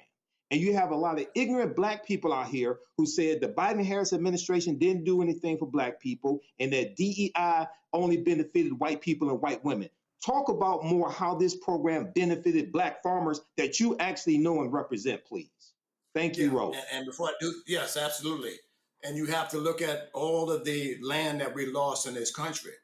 From the turn of the century, we lost 20 million acres of land that was in the hands of Black people. And was a lot of that land came during the USDA era, Old Farmers Home Administration. And we lost that land through a program called Lease Back Buyback, where the government went around and said, we're not going to take your farm, we're going to put it in inventory and allow you to lease it. We wound up with 1.5 million acres of land in inventory. We never got it. And I spent 40 years trying to get it. And once we got it, the administration repealed it. And Roland knows the story. Stephen Miller and all those guys actually sued us and stopped the land and $5 billion from coming back to us. So I was able to get this piece in there that allowed us to have technical assistance through various groups that service Black farmers and other farmers of color. That piece was good because it allowed them also to purchase land, to use that some of that grant money to purchase land, something that's what I've been all about the whole time. Roland would tell you, we go back probably 15, 20 years. And so I was glad to get that piece in there. And instead of Vilsack rolling it out swiftly, he took his sweet time, and now it's rolling over into this administration, who quickly looked at it and said, you know what, they want to call it, DEI. And here's what people I need to understand, Roland. They change our name every 10 years. Hey, board, you got to change your name now to Farmers of Color to get some traction on the Hill. Hey, board, you got to change your name to Social Disadvantaged Farmers, Farmers of Color, all of this stuff. So they keep changing our name, and now they call us DEI. And it's just another way to do away with programs that help Black people when white farmers got all of the subsidy. That's what that bill was about, man, because I said they got all of the subsidy, we didn't get any, and I'm trying to level the playing field. Stephen Miller and that bunch said, this is just this reverse discrimination that only helps one group of people. But he left out who got all of the $1 trillion of subsidy the whole time I was trying to get it, which was white farmers. So that's what happened in a nutshell. And this is another blow to Black America, who needs to wake up. Yep. Stop talking this nonsense, man. Wake up, let's band together and pull together and be ready to fight back in these midterm elections and get rid of this president, man, and get somebody in there with some galls when we do get a candidate to make sure that person has the galls to say, you know what, we're going to put in our programs when we come in, and we're going to do them expeditiously, and we're not waiting to help other populations in this country. Danielle? Thanks. Yes, I'd like to know, what are the Black farmers doing to come together and strategize around how they're going to combat the things that this administration is putting up against you all? I'm out here doing the best that we can, and we're holding regional meetings. And I'm gonna tell you something, and I know this is the platform that I can say this in. We got a lot of scared Black people out here, Roland. You know, it was a farmer in Illinois just this week, and who clearly said, well, you know, I don't want my name out there publicly because the Trump administration may push back and foreclose on me sooner.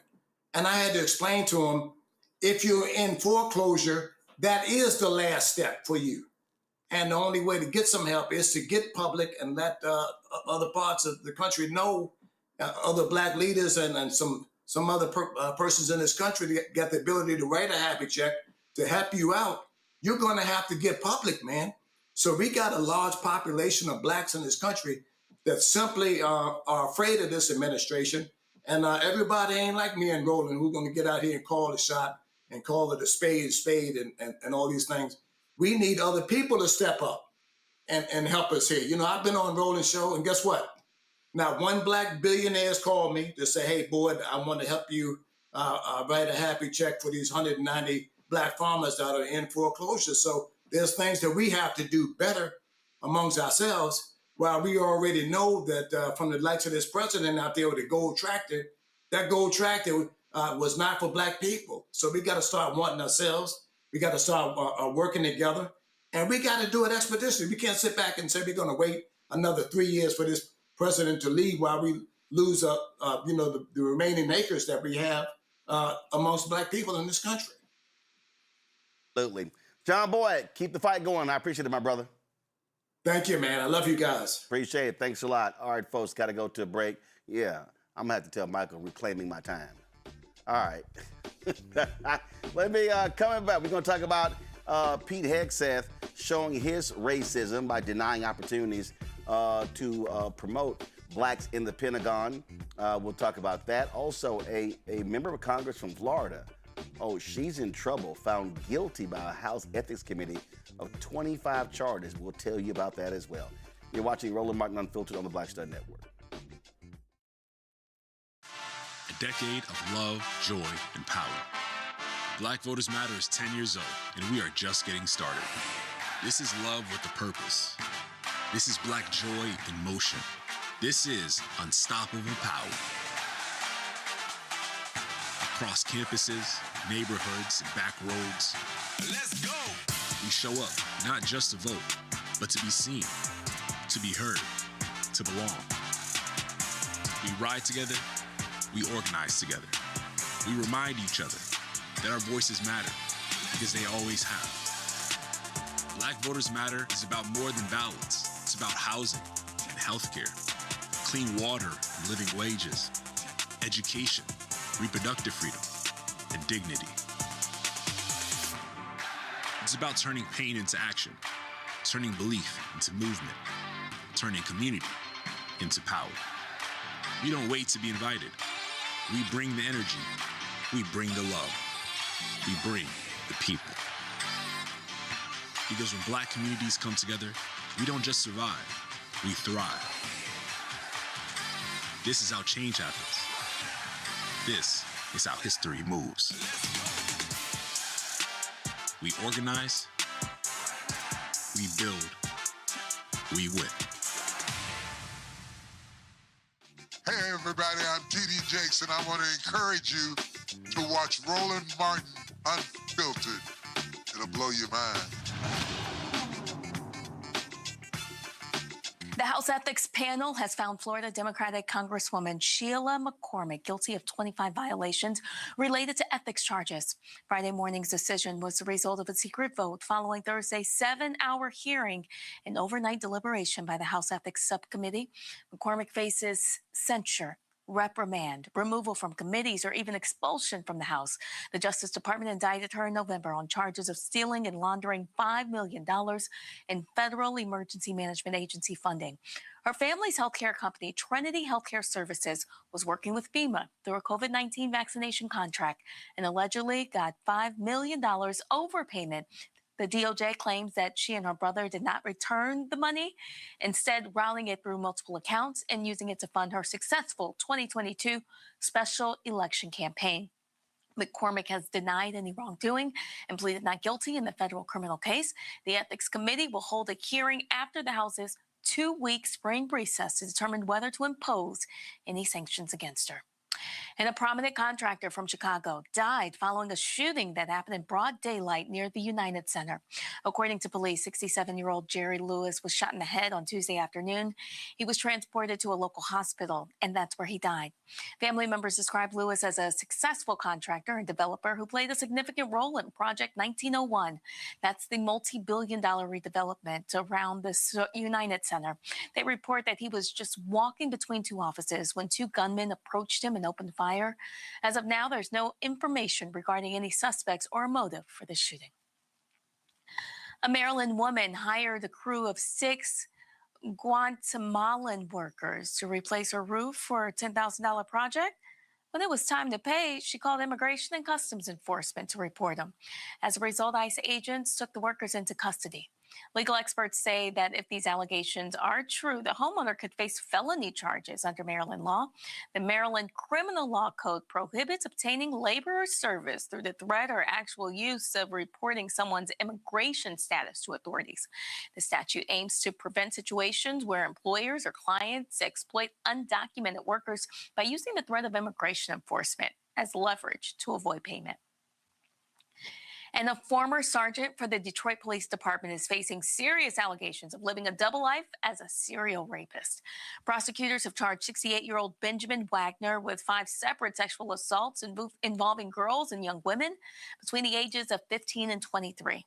The alleged assaults occurred in Northwest Detroit between 1999 and 2003. The cases are linked to a backlog of nearly 11,000 untested sexual assault kits discovered in a 2009 warehouse, which date from 1984 to 2009. Wagner served with the Detroit Police Department from '89 until his retirement in 2017. After retiring, he moved to Greenville, North Carolina, where he was arrested on March 17th. He now faces a total of 14 charges, 5 counts of kidnapping, 8 counts of first-degree criminal sexual conduct, and 1 count of third-degree criminal sexual conduct. Prosecutors are encouraging anyone who may have been a victim to step forward and contact the Detroit Police Department. And media mogul Tyler Perry arrived at Hartsfield-Jackson Airport in Atlanta on Thursday, intending to distribute a substantial amount of cash to struggling TSA workers during the government shutdown. But he was stopped by federal regulations that prohibit government employees from accepting monetary gifts while on duty at the airport. TSA agents have been working without pay since February 14th. The funding delay has resulted in long wait times for travelers at airports, with some reporting waits of nearly 3 hours. Also, Pinky Cole, the founder of Slutty Vegan, achieved a significant victory in her efforts to regain possession of one of her rental homes in Georgia that a creditor had seized.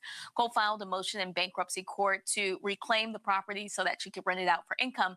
But last week, she reported that a creditor had changed the locks on her 6-bedroom, 4-bathroom house in Loganville despite her bankruptcy filing, which had temporarily halted the collection actions.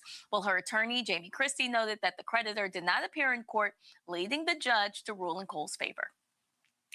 A Black woman who spent a decade working as a janitor at Yale Hospital is now on her way to becoming a doctor. Shay Taylor Allen has been selected as one of the newest residents at Yale School of Medicine in Connecticut. She began her journey at the hospital as a janitor. She was 18 years old then, but now at 32, she's excited to share her story after being matched with her first choice residency. Taylor Allen, a Howard University College of Medicine student, describes the experience as surreal as she returns to her hometown of New Haven. Her mother's illness inspired her to pursue a career in medicine, although she only decided to become a doctor during her sophomore year of college. The House Ethics Panel has found... All right, Brooke, first of all, I certainly appreciate that. Brittany, be sure to watch The Breakdown with Brittany Noble every single day, noon Eastern, right here on the Black Star Network. Again, The Breakdown with Brittany Noble every day, noon Eastern on the Black Star Network. All right, y'all. Secretary of Defense Pete Hegseth, he really wants all-white leadership in the Pentagon. He has removed 2 black Army officers and 2 female Army officers from consideration for 1-star general promotions. It sparked allegations of racial and gender bias. This is the report in the New York Times. They're exclusive. Hegseth strikes 2 black and 2 female officers from promotion lists. Defense Secretary Pete Hegseth's highly unusual decision to remove officers from a 1-star promotion has spurred allegations of racial and gender bias. And when you go through this article here, he literally decided to strike them. But here's what's crazy. It says right here, 2 of the officers targeted by Mr. Hegseth are black and 2 are women on a promotion list that consists of about 3 dozen officers, most of whom are white men, senior military officials said. Mr. Hegseth had been pressing senior Army leaders, including Army Secretary Daniel Driscoll, for months to remove the officers' names, military officials said. But Mr. Driscoll, citing the officers' decades-long records of exemplary service, had repeatedly refused. Earlier this month, Mr. Hegseth broke the logjam by unilaterally striking the officers' names from the list, though it is not clear he has the legal authority to do so. The list is currently being reviewed by the White House, which is expected to send it to the Senate for final approval. A few female and black officers remain on the list, military officials said. Now, y'all gotta understand, he's fired a lot of black folks. The chairman of the Joint Chiefs of Staff, General Brown, my alpha brother, fired. The brother who was, of course, leading the fleet in those attacks against Venezuela, guess what? Relieved of duty. We could go on and on and on. And in fact, check this out. It also says the frustration with Mr. Hegseth's approach came to a boil last summer during a heated exchange between Ricky Buria, Mr. Hegseth's chief of staff, and Mr. Driscoll about a separate promotion. Mr. Buria chastised the Army Secretary for selecting Major General Antoinette R. Gant, a combat engineer who served in Iraq and Afghanistan, to take command of the Military District of Washington, said 3 current and former defense and administration officials familiar with the exchange. The command provides security and performs ceremonial duties in the nation's capital, and its commander often appears alongside the president at Arlington National Cemetery. It said Mr. Buria told Mr. Driscoll that Trump would not want to stand next to a black female officer at military events, the official said. Mr. Driscoll was shocked. Quote, "The president is not a racist or sexist," he told Mr. Buria, according to the officials. Mr. Driscoll then raised the issue with a senior White House official who agreed with his assessment of Mr. Trump. Mr. Hegseth's office retreated. General Gant began serving in the position last summer and was promoted to 2-star rank earlier this month. Now, Danielle, here's what's crazy. Pete Hegseth wrote this book complaining about woke military and they were sacrificing and all this sort of stuff. He attacked African-American former Secretary of Defense Lloyd Austin, retired 4-star general. Hegseth don't even have 1 star. Attacking them as well, y'all focusing on diversity. No, what they said was, we want to reach deeper into the list, so we are promoting highly qualified individuals. Bottom line is this here. Pete Hegseth, he wants white leadership. That's what he wants. In fact, this is what, let's see right here. This is what the Times said. 43% of the 1.3 million troops from active duty are people of color. But those leading the military are overwhelmingly white and male. It says right here in this piece, first of all, Hegseth disparaged senior officers in the military under Austin, calling them cowards hiding under stars and whores to wokesters. Right now, after he fired General Brown and Admiral Franchetti, who was a woman, the chairman and the vice chair of the Joint Chiefs of Staff, all 5 service chiefs, and 9 of the military's 10 combatant commanders are white men, a return to the status quo that existed for decades. MAGA, we keep saying, not make America great again, make America white again. Yeah, first of all, Roland, you keep calling me Danielle. I'm sorry. Cody Danielle. But you Cody Danielle. Yes, I'm Okay, sorry. gotcha. I'm sorry, but I did do a little bit of a name switch here for branding purposes. See, so, y'all can't be doing that. See, you can't be sitting here switching shit up and then go, you keep calling me Danielle, I'm Cody Danielle. Well, damn. So which one is it? Cody Danielle, Danielle, or Cody? It's Cody Danielle. Before I was Cody D. So it's okay. Now, because before you were Cody. See, I was calling you Cody D before. Now you Cody Danielle. Lord Lord have mercy. Go on ahead. It's okay. Well, look, I do feel like this situation of a misinformation campaign around diversity, equity, and inclusion. This is just another example of how the Trump administration never truly understood what DEI actually is. And, they keep using the word meritocracy. Well, Pete, where's your merit? You don't have any. You don't have the credentials to be the Secretary of War now. Not the Secretary of Defense, but the Secretary of... No, it's not. No, it's not.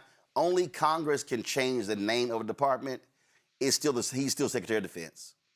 Okay, Secretary it ain't war. of Defense. They can slap whatever name they want on it. Congress has not changed the name. Just like the Kennedy Center is the Kennedy Center, not Trump. Yes. That takes an act of Congress. Go ahead. Go ahead, Cody D, Cody Danielle. Roland, don't do this, okay? but they keep going on with this misinformation campaign around what DEI is and what it is not. And, I just wonder, did Pete Hegseth even look at the profiles and the records of these officers before he decided to block their promotions? Probably not. Like you said, Roland, they're just trying to increase the profile and have white men be the lead or the people who are only the face of all of these, I don't want to say organizations, but the face of all things within the government. And at the end of the day, it's just all showing their incompetence while they're in these positions of power. Matt? Well, first, I want to say, Cody didn't switch anything up. You got her name wrong. Don't try to put that on her. Anyway. Man, I will reclaim my time and move the hell on. You better make your damn comment. Go ahead. Move on. You better make your comment. I'm not going to let you do that. You the one got it wrong. Don't put that on her. Man, you better finish your damn comment. See, right now you wasting my precious time. You know what? Go ahead and take the rest of my time. It's all good. Go ahead, Michael. You got it. Come on. Make your little short, inefficient comment. Come on. All right. It's all good. It's all good, Cody. You've been salty for weeks. Here's how I feel. Ain't nobody been salty for weeks, but I'm glad you decided to wear a Howard Dyson shirt today. Come on. Did you First watch? off, I've worn a Howard shirt the last. Did you wash it from last week? Times I've been on here. Did you wash it from last week? Did you wash it from last week? Yep. Okay, just check. I sure did. Go ahead. That's right. Yeah. All right. In any event, I think Cody's right, and I think the thing that's no, it's Cody Danielle, Matt. Pete. It's not Cody. It's Cody Danielle. See, is right. See? So I think that Pete Hegseth, are you ready for me to finish the comment? Can I talk? Get the name right, Matt. Get the name right. Is you done? Why do you invite people here if you don't want us to talk, brother? All right. Anyhow. Stop filibustering. I think that Hegseth is a lot like Josh Hawley and Ted Cruz and all these people. It's all pageantry. And what's insidious about it is, look, Secretary of War, all the grandstanding, it's all BS and none of it is hidden. We know what they're doing. And I don't understand really why people that high up in the military are not just revolting. I mean, and I understand you swear a duty to the country and to the Constitution, but it stands to reason that when you have somebody who is acting against the interest of the military in terms of, taking people off of a promotion list unilaterally merely because they're black rather than white, I mean, that to me seems to be a per se existential crisis for people who have served the military and for the military's health. Because if you get all the way up, you work up there, you deserve that rank, you earn that rank, and you're being divested of that rank or disallowed from getting it purely because you're black, that would make people disinclined to join the military, particularly at a time where the Army is raising the age purely because they want more people. So I don't understand how that's in the military's best interest. And if you're in the military or retired, I don't understand how you're not in full revolution against that, because that is directly inconsistent in my thought of the health of the military and its continued prowess. The reason they're not going to do that is because they report to the Commander-in-Chief, and Hegseth has made it clear he will fire anybody at any time. That's why, Michael, the thing here is by denying these promotions, you're affecting the economics of these black folks. Not only currently being paid, but when they retire, if you retire as a one-star general versus a colonel, it has an impact on your pension for the rest of your life and your family. It is impacting the economics of African Americans as well as their family. It's impacting their careers, but it will probably also diminish, at least for the foreseeable future, many African Americans who want to go into the military as a career, okay, including those with degrees who will go in as an officer. Now, what's interesting here, and I read a lot of the piece from the New York Times. It's a very in-depth, long story. They said it's not clear that Pete Hegseth has the legal authority to unilaterally strike officers' names off of the list. Okay. Yeah, no, I read that. Yeah. So once again, here you have an unqualified DEI hire who allegedly used to get white boy wasted, who was a former Fox News a weekend host. And here you have him apparently overstepping their legal authority. But once again, they're targeting very qualified African Americans. We see this across the board in the Trump administration. So this continues it, and whether we call it DEI or something else, it's an all-out open war on black people, and that's what people really have to understand. That's taking place right now. Well, and these are the consequences of elections. And the problem, he keeps saying, it's about merit. Well, the promotion list is apolitical and it's merit. No, yes, it's merit-based. Hegseth does not want black generals. Simple as that. Correct. Okay, and that's the bottom line. And they don't want women in leadership.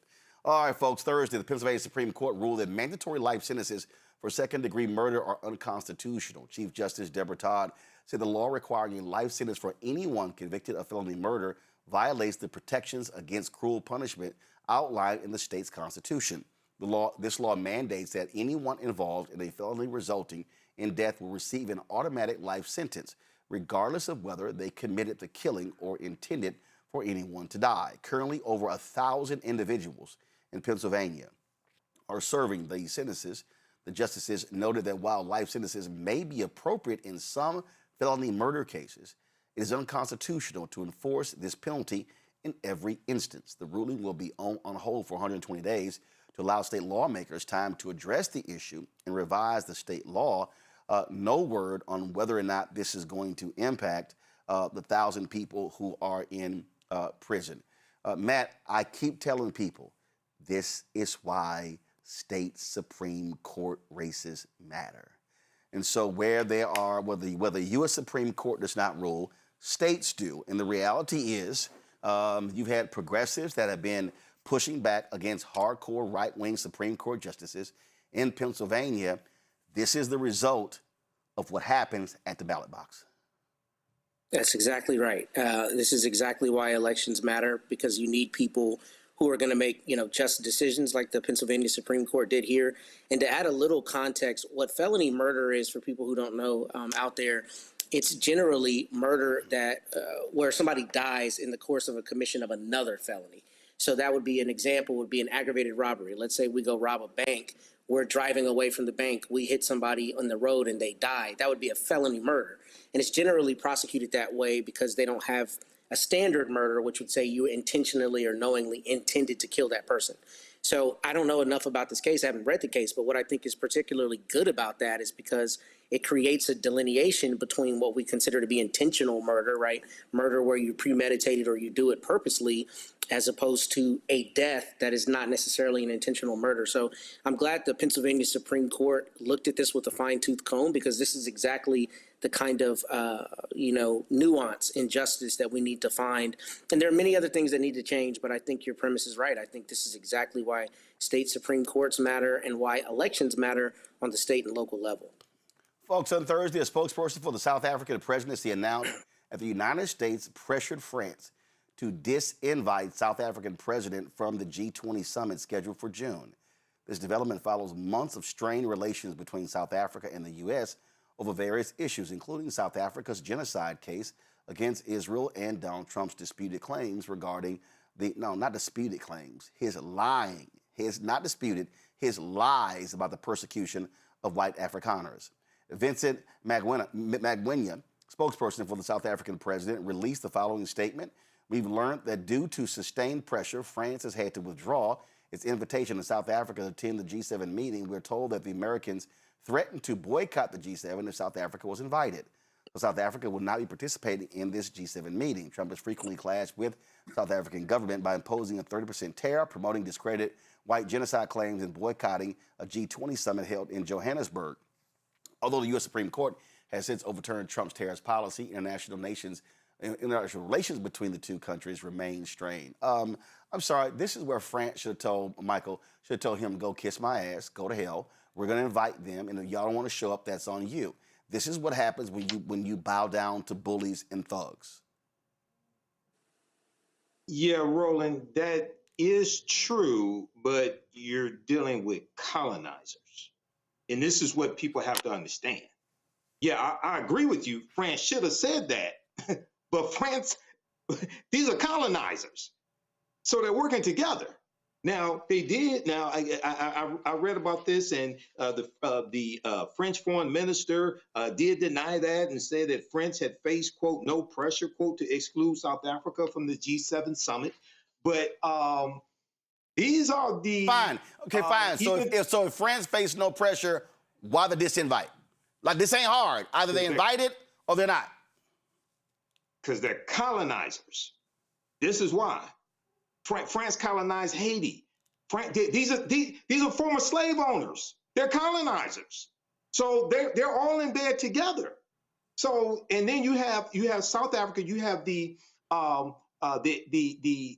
conflict between the Trump administration and South Africa. You have Trump bringing white South Africans here to the country, claiming there's a genocide, things like this, imposing sanctions on South Africa, et cetera. Yeah, Roland. So, I mean, this is not surprising, you know. So, I mean, this is white people being white. Yep, I got you. Nearly 2 years after North Carolina's voter ID law went to trial amid allegations of racism and voter suppression, a federal judge upheld the requirement, ruling against the NAACP, which had initiated the lawsuit. In her 134-page ruling released on Thursday, U.S. District Judge Loretta Biggs, appointed by President Barack Obama, acknowledged that the law could have a disproportionate impact on racial and ethnic minorities. However, she noted that recent U.S. Supreme Court precedents compelled her to uphold the law. The NAACP, which filed the lawsuit in 2018, argued that the voter ID law discriminates against Black and Latino voters who are less likely to possess a photo ID. Earlier this month, we told you about the Republican-aligned political group Democracy and Justice PAC, which sent lying mailers on the redistricting referendum campaign to mislead Black voters ahead of Virginia's special election on April 21st. The mailers misled Black voters to vote no on the referendum and referenced the bill to Jim Crow-era suppression. Now, the same MAGA dark money group is trying to fool Virginia voters with another lying mailer that has an unauthorized photo of President Barack Obama and lies about his position on the Virginia referendum. Here's the truth. President Obama supports voting yes on the referendum. This is a video that he actually put out. Free and fair elections are the cornerstone of our democracy, but right now they are under threat. Over the past year, several Republican-controlled states have taken the unprecedented step of redrawing their congressional maps in the middle of the decade. And they've done it for a simple reason: to give themselves an unfair advantage in the midterms this fall. In April, Virginians can respond by making sure your voting power is not diminished by what Republicans are doing in other states. This amendment gives you the power to level the playing field in the midterms this fall. And voters will have the final say over what the maps look like. This is the responsible thing to do. It's also a temporary measure. After the 2030 census, Virginia will go back to a system that lets a bipartisan redistricting commission redraw the maps. We can't afford 2 more years of unchecked power and zero accountability in Washington. Help us chart a better path forward, Virginia. Early voting begins on March 6th. Election Day is April 21st. Vote yes, Virginia. To get involved, go to virginiansforfairelections.com. Well, these lying pricks, this is what they keep sending out. So right here, this says, let voters decide, not politicians. They're quoting Obama from that same ad. They're literally pulling his quote out. He's not supporting this. And then on the back, vote no on gerrymandering. They're using a quote from Obama from 6 years ago. Danielle, Cody D. I hadn't messed with you. And this is the actual mailer of the group that he's supporting. And so this is what, you are trifling when you got to lie in order to try to trick black people. And shame on those Simple Simon Negroes in Virginia who endorsed this and accepted this.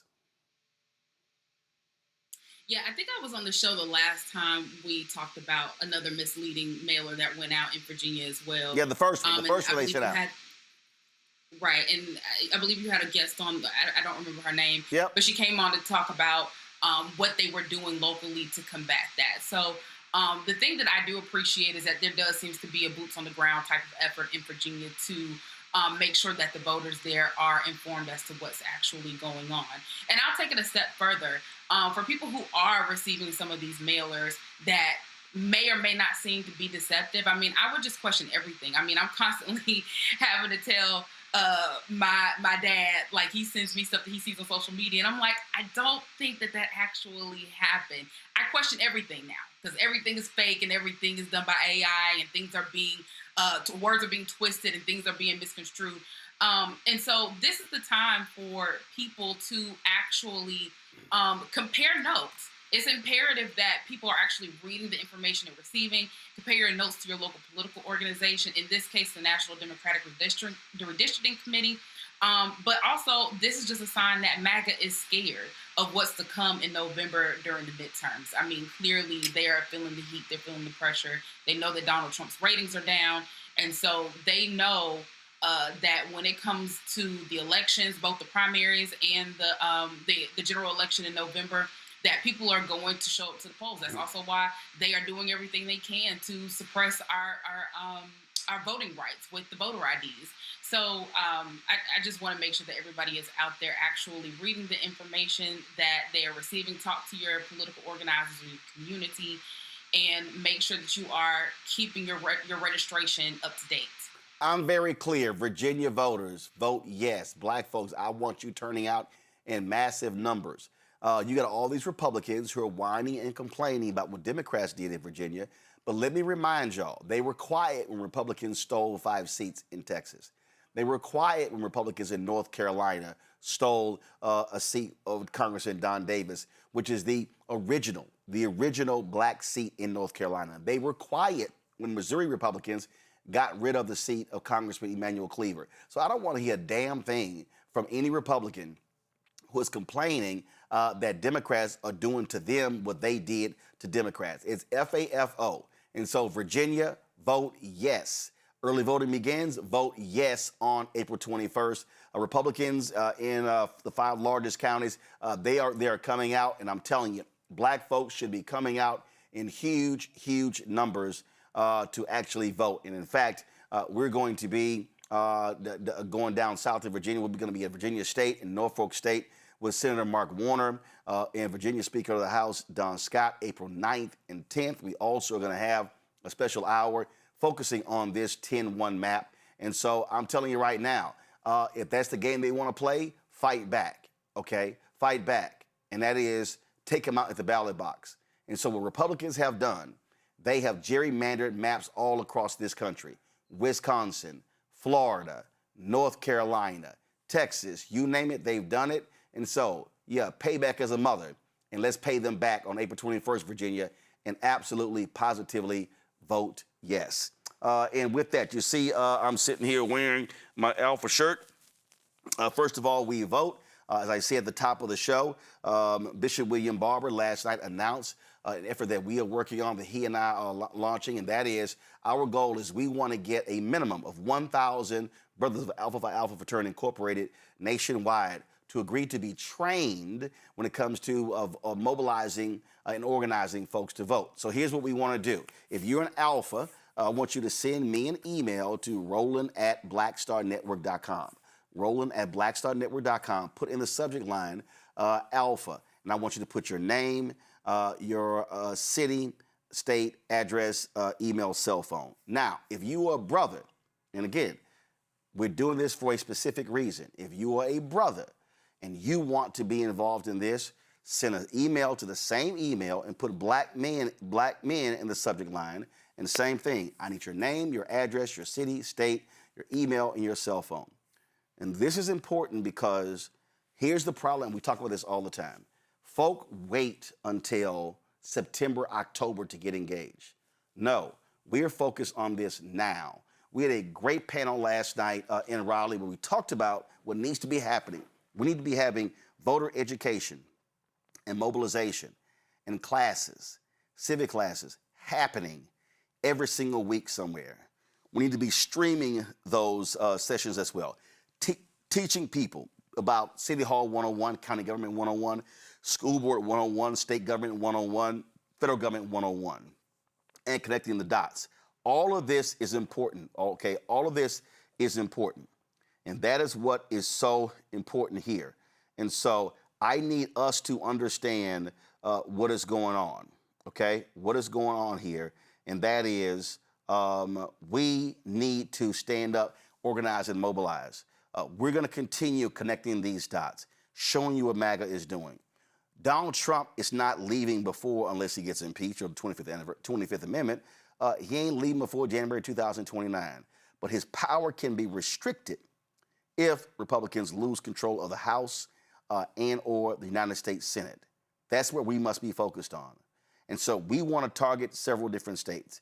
Mitch McConnell is not running in Texas. We want to target Kentucky. I'm sorry, he's not running for re-election in Kentucky. We want to target Kentucky.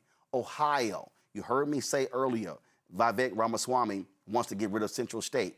That we should be, every Central State graduate and every black person who's in Columbus, Dayton, Akron, Cincinnati, Cleveland, we should be mobilizing, organizing, and flexing our power in Ohio.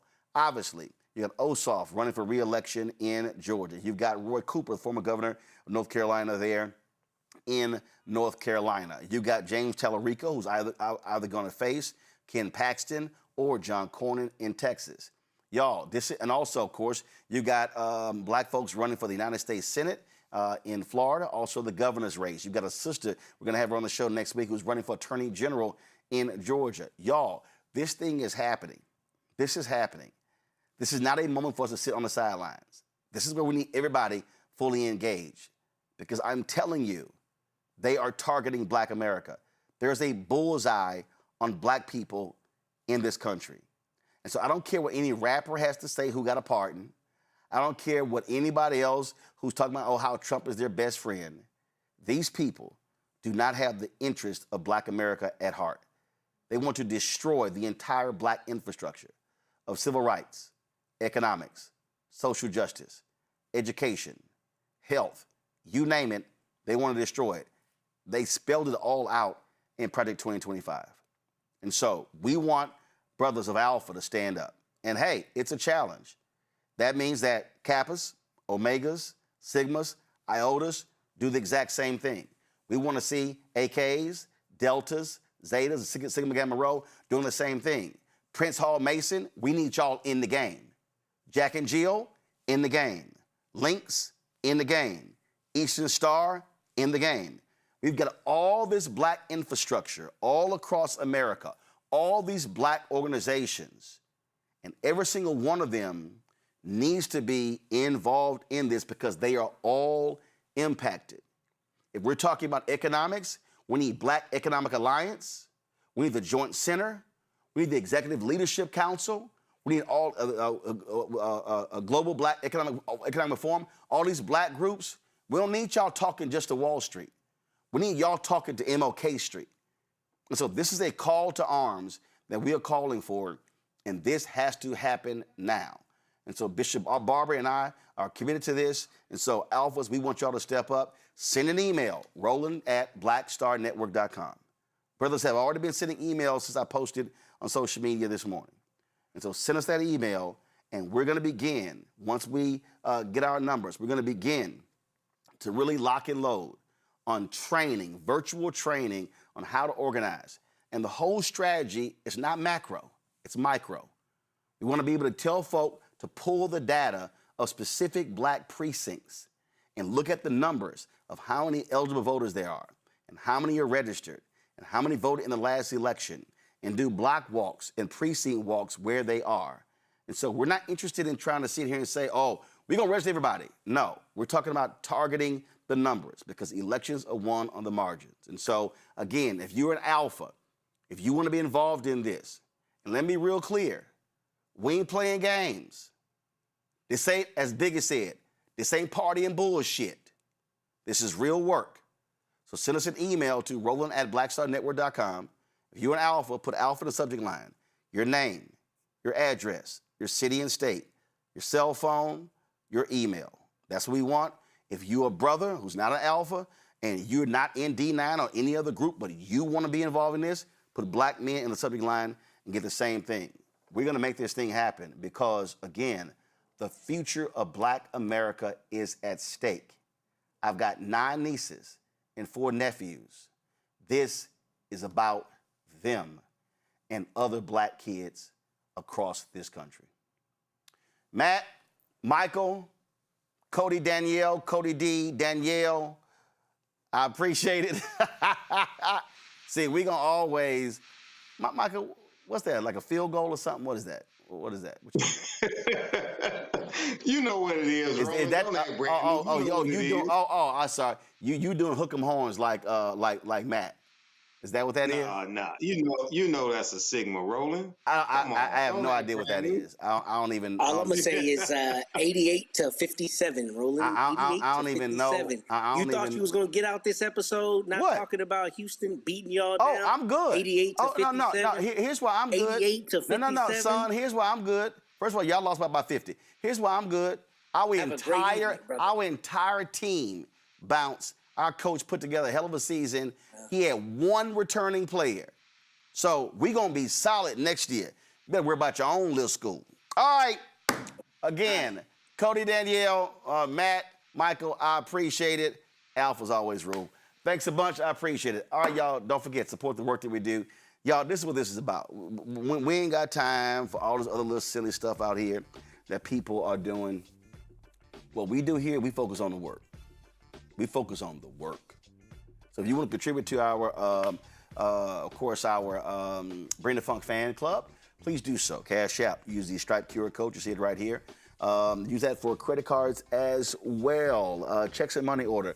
Make them P.O. Box. Make it payable to Roland Martin Unfiltered. P.O. Box 57196, Washington, D.C. 20037-0196. PayPal's R Martin Unfiltered. Venmo's RM Unfiltered. Zelle, Roland at RolandSMartin.com. Roland at RolandMartinUnfiltered.com. Download the Black Star Network app. Apple phone, Android phone, Apple TV, Android TV, Amazon Fire TV, Roku, Samsung Smart TV. You want to get our Roland Martin Unfiltered swag? Please do so by going to shopblackstarnetwork.com. Man, we got T-shirts and hoodies and zip-ups, and we got wall art, mugs, all kind of stuff at shopblackstarnetwork.com.